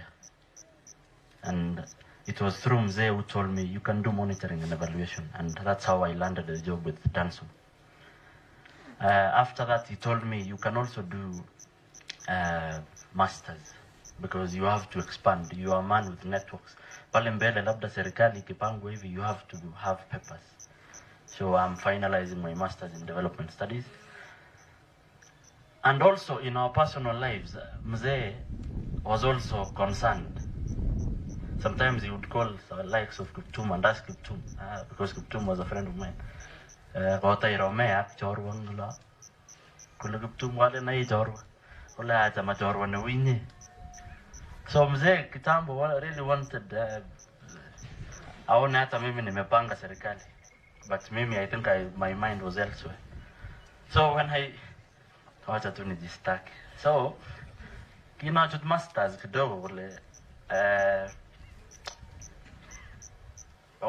agerte sana magero limba tulwe tulin kule kutuna moja Mzee aleji uye uni kwa agerte sana ngula kule jagunwana aleji ulin kule agore toba gora tu tin koto ale sana ale mara sana agai excited koto moja besho gora na moja kwa bedroom. So it happened I went to Mogadishu for 2 weeks. So while I was in Mogadishu, Mzee called cousins wake, kuna Kechi, Melo na Dorcas, who are my close friends. Kule chiane kwa machikafusamea kusir Elgeyo Marakwet, kesir Baringo, kesir Nakuru, Nyandarua, ako yolin kapsa, kapit lakwe ngoli. Sasa venye nilirudi sasa nikasomewa. And so I took Mzee's word, uzuri, melen sana giyanda ki galanga watesete. Onaro ale manami, wega drawing board. So when now, yin sana gagirte ko niya kule Mzee tik.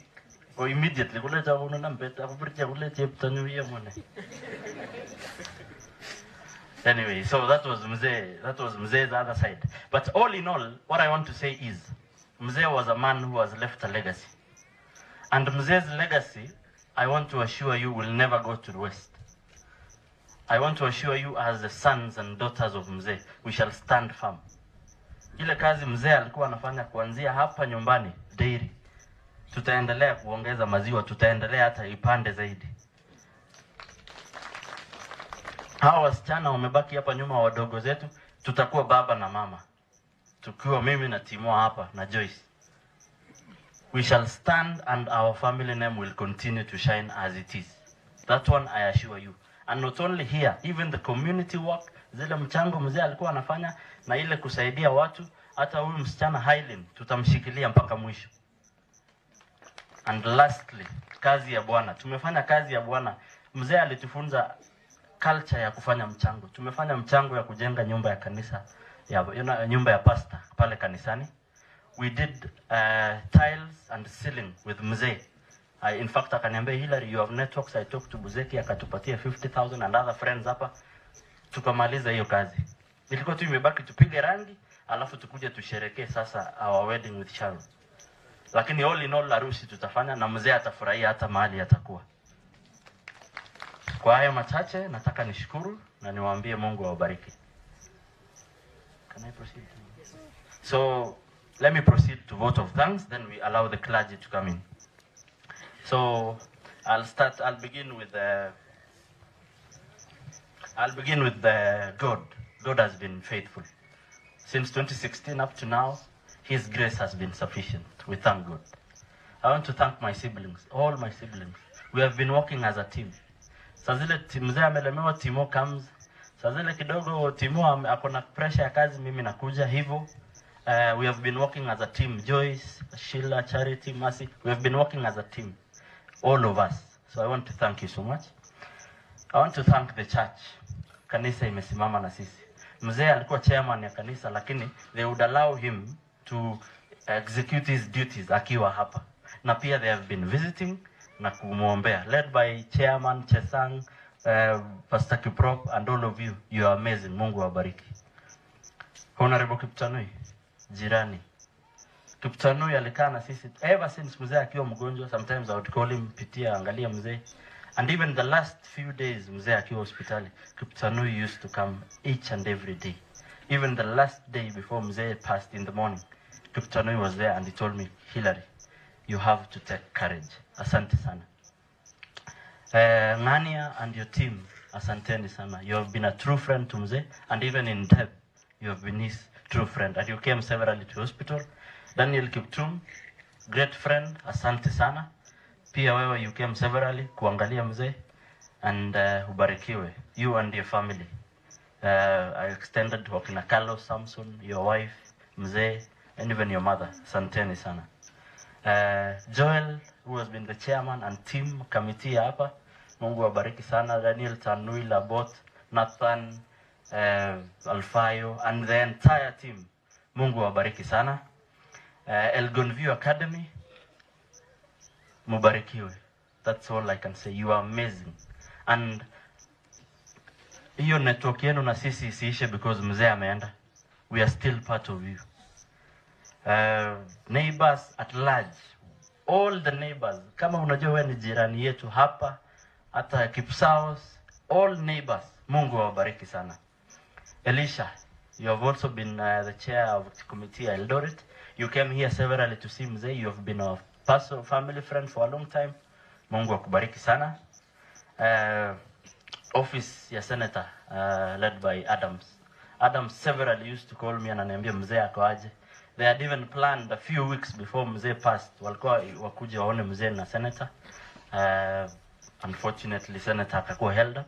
Thank you so much, Adams and team, Edwin, Susan, Abigail, Ramadhan, and the entire team. Mungu wabariki. Keep Kabos Downs, primary and secondary. Mungu wabariki sana. Your support has been amazing. Danson team led by Olo Abdifatah, Dirir, Douglas, Philip. Mungu wabariki sana. Kemri and team Enoch, God bless you. Fastnet Energy led by Steve. God bless you sana. NECC and colleagues of Joyce, God bless you. Rift View led by our chairman, Chieftain, who was not here, and Director Saina and Cyrus and the entire team. God bless you. We have Mike Tech, Kapchibrod. Mike alisimama na sisi. Yeye tulikuwa na yeye usiku because mzee alikuwa na shida ya kiuno. We used to be with there, tukiwa hapo na mzee, turning him alale vizuri and everything. Mike was there. In fact, hakulala almost 3 nights continuous. God bless you, Mike. And the entire Kapchibrod family, Kaptech family, Mungu wabariki. Paul and the entire team. We have the Titanic trio. And I know you are here. Just stand. Kechi, Melo, and Dorcas. Just stand wherever you are. One is physician, another one is a nutritionist, another one is a clinical officer. I think they are somewhere here. Those are first cousins of Mzee. They were with us even in hospital, and sometimes we would sit down tunajiuliza, this next course of action for Mzee we are going, is it worth it? Is it necessary? Then they would advise us. Mungu awabariki sana. We have another guy, very controversial on social media, lakini he is a very good profession, anaitwa Kim Chung. Sijui kama amefika hapa. For those who are in social media, you know Kim Chung. He is very tough on social media, but when it comes to professionalism, he is the best. When mzee alilemewa one night, I called him, on 2 nights actually, and he was there akinisaidia, tukimpea oxygen, tukimpatia dawa ya pain. He was a very bright young man. One day Adams tamleta wapate handshake na senator, ndio hii mambo tumalize. And then we have Kimining, Goldie, Examiner. You guys have been amazing. Protocol team. We have Jospat from Mumberes.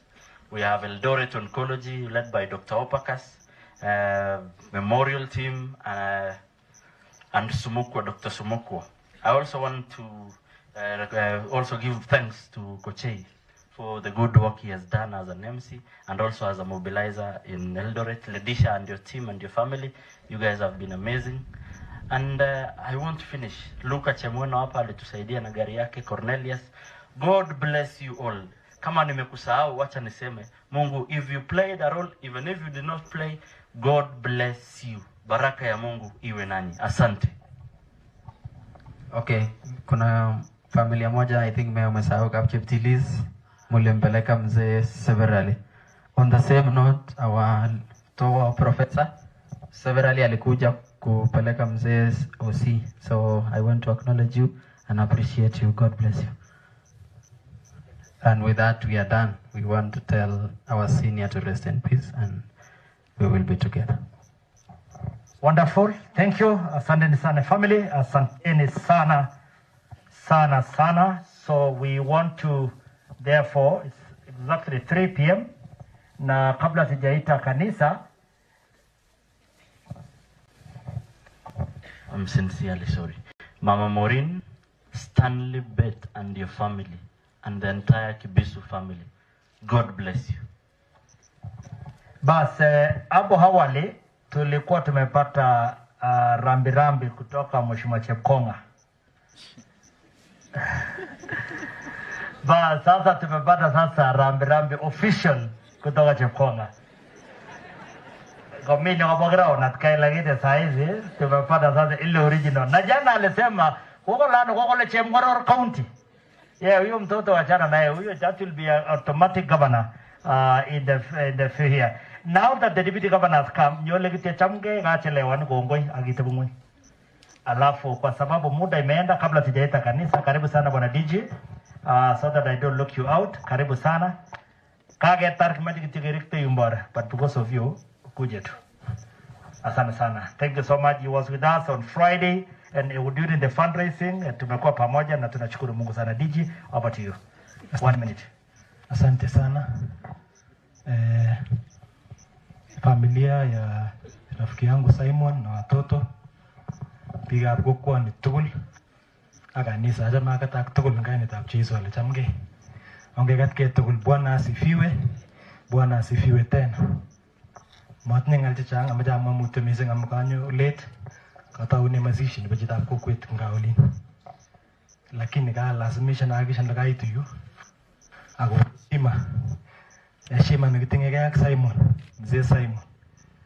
Kwa naye kia na Simon muda mrefu kinga director ndipo cooperatives kukikana ak Simon kukikia maajabu tuwai kikitoret ke tuwai kitun koyo kinenda chairman nebo Kamet kukikakoput ngalekab Metkei multipurpose kotun koleja boishek Metkei kimache ketumde chego Metkei ako sikechuk biik chekachorse.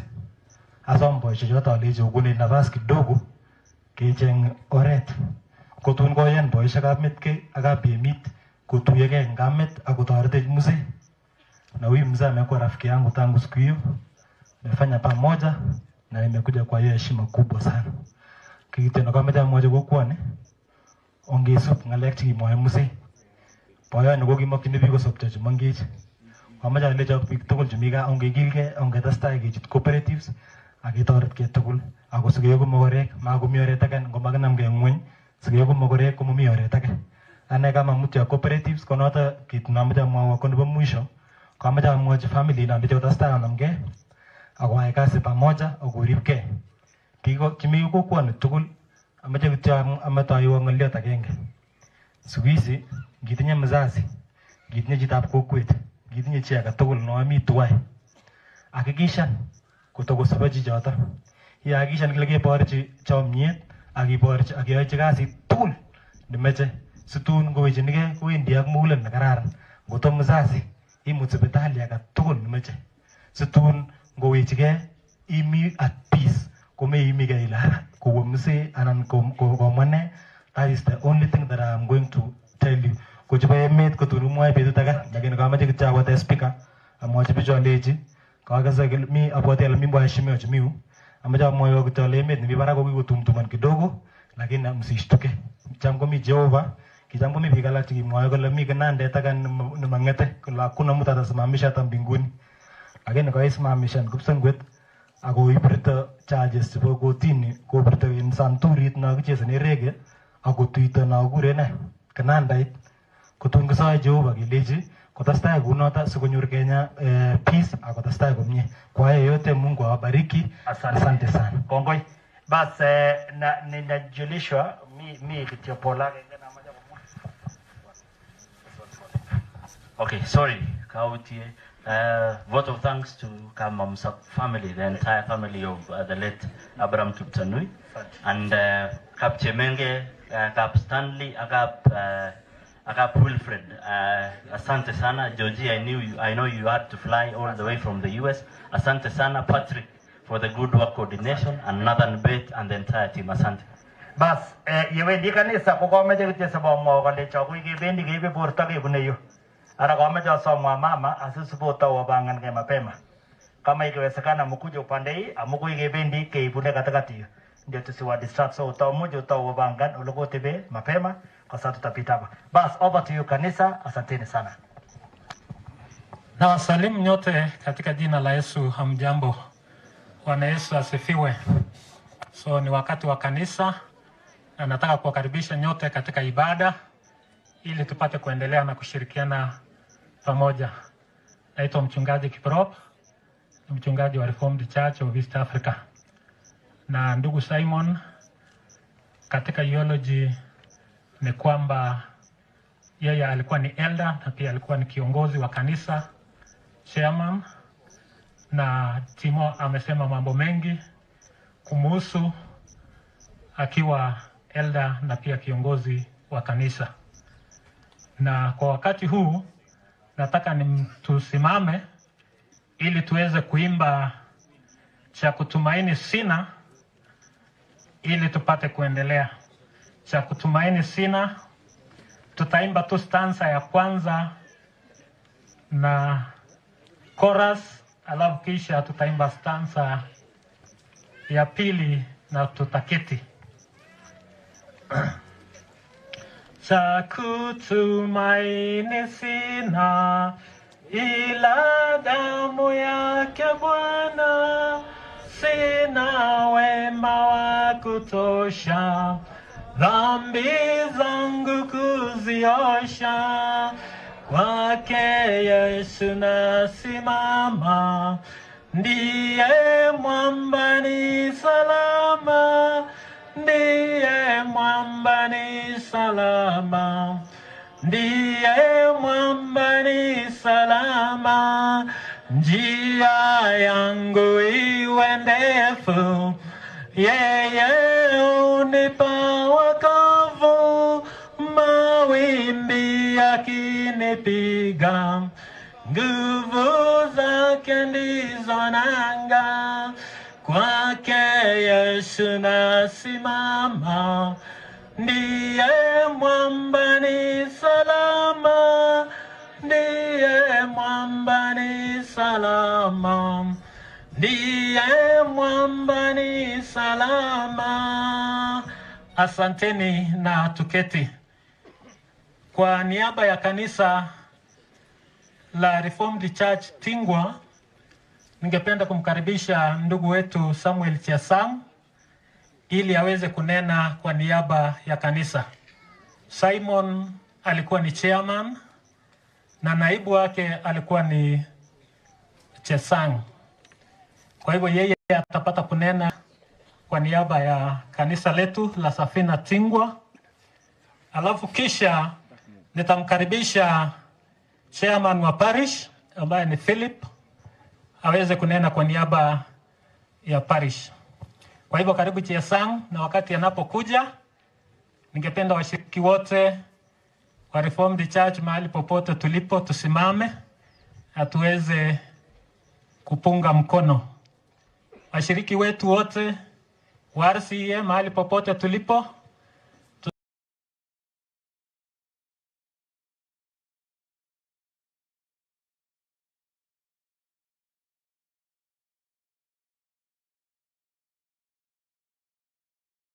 tusimame, haya tupunge mkono.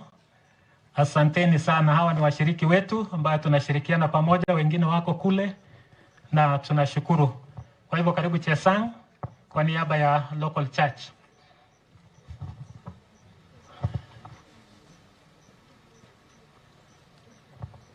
Sana mchungaji.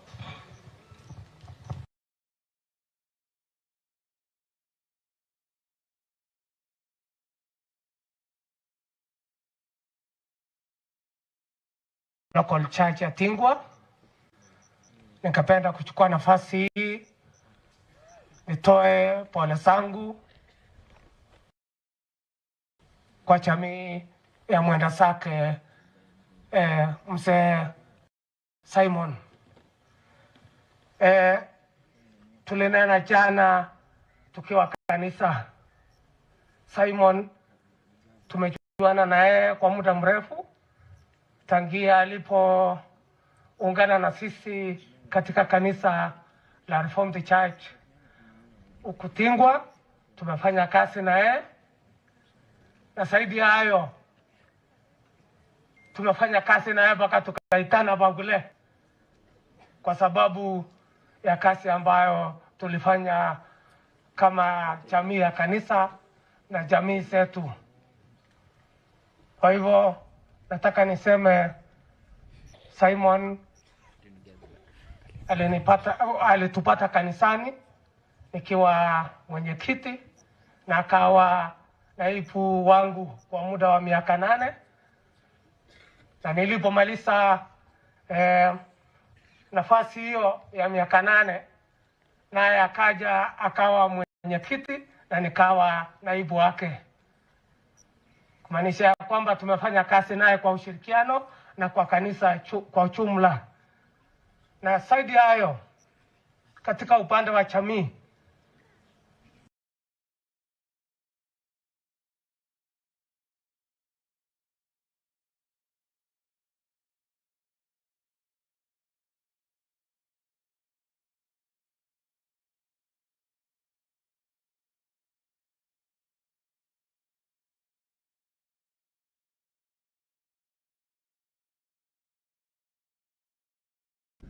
ako nanyi.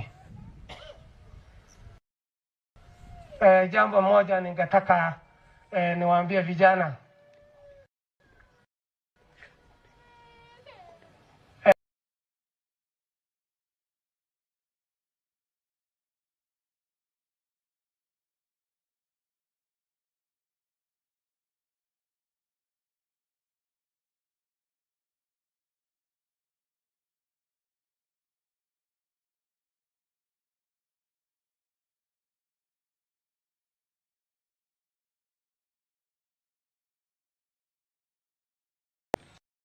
Choice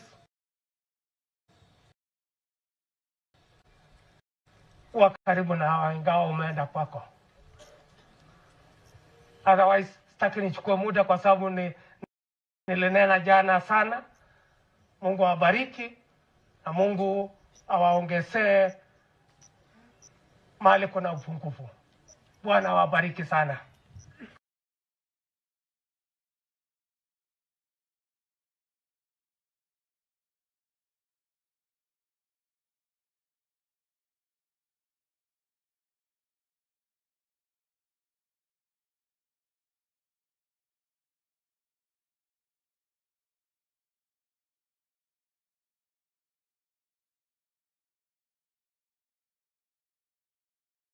mahali popote alipo. Karibu Philip, uweze kunena kwa niaba ya shirika.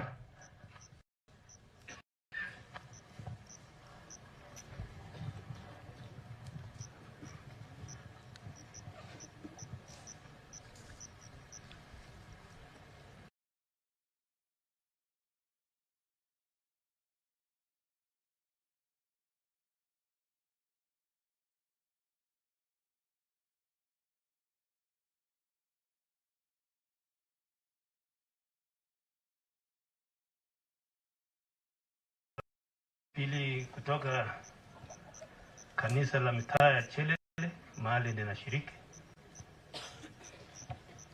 na makanisa yote ya Reformed Church, all local churches and preaching posts.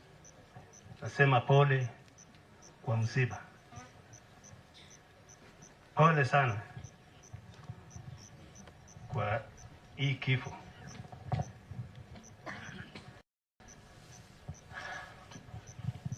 Tumefanya kazi na Bwana Simyu kwa muda tukiwa washiriki ya kanisa la Reformed Church of East Africa. Na vile tu nimekaa naye, nimekuwa nikimuona kama mtu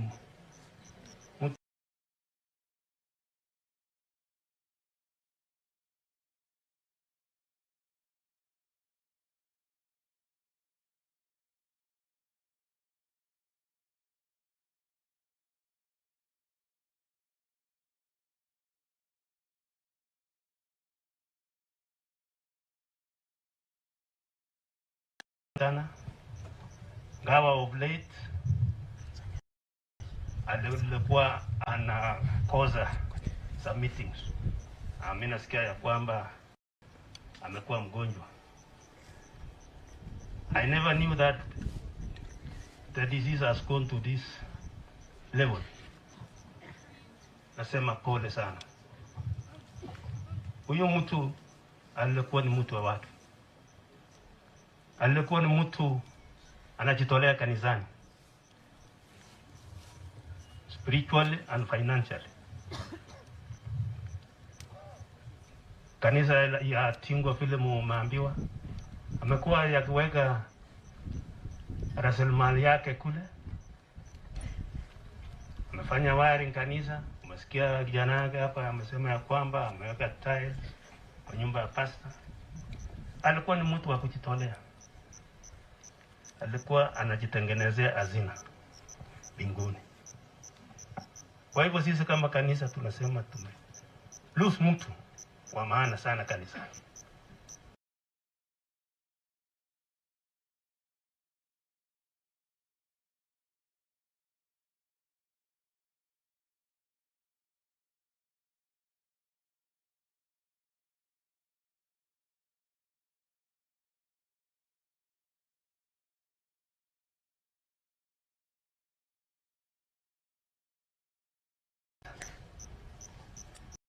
Ila alikuja chukua kiti ya mzee.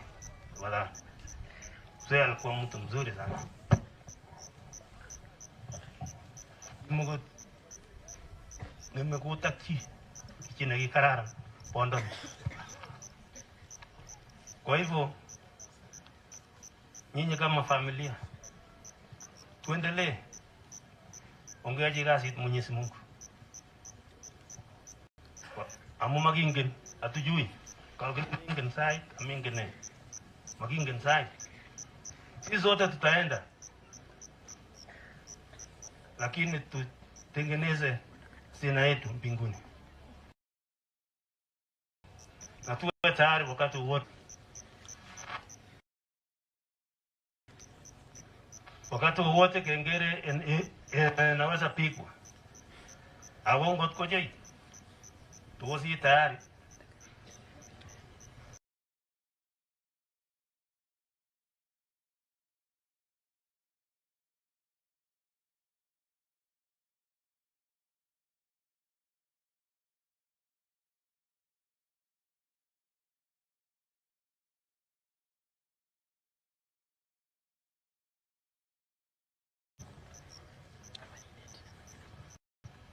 Nilemo kwa mara Mui lao kipengechin. Ngap ke baka lao ke chito ru kyo kiri chito ni kiske. Baka cherere.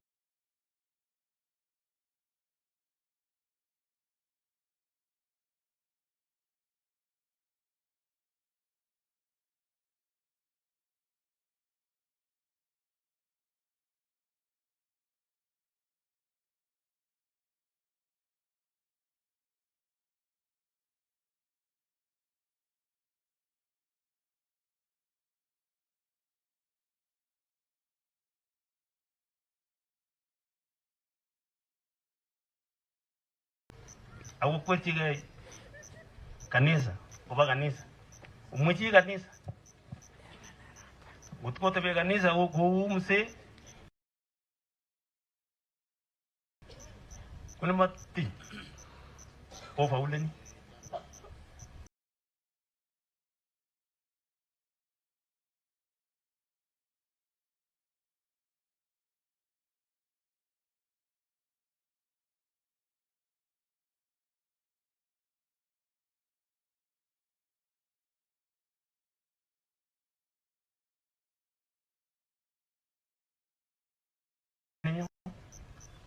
Gele choice saruse.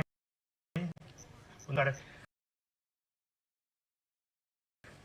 Kale leite pon. Ata. Mu. Kwa.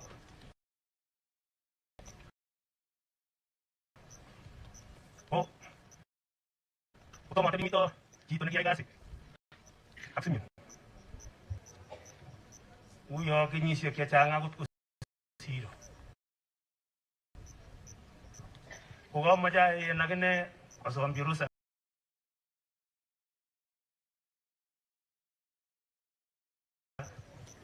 Ule pole. Mr. Aaron Tuigong. Kuja sema pole.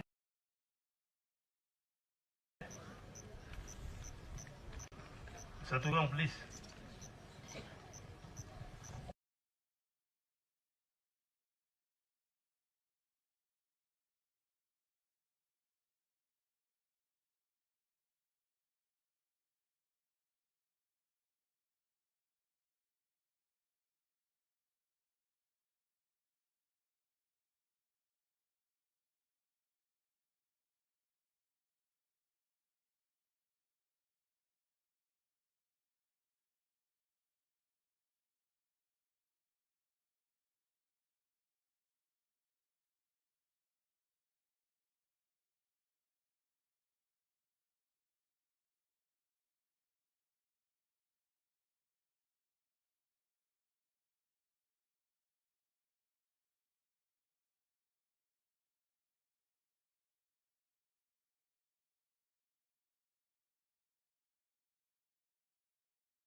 Family man.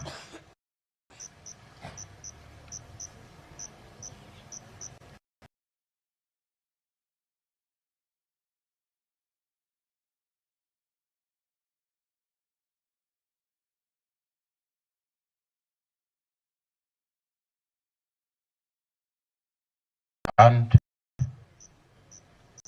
he was a contributor to the debate we had. There are debates in the church also.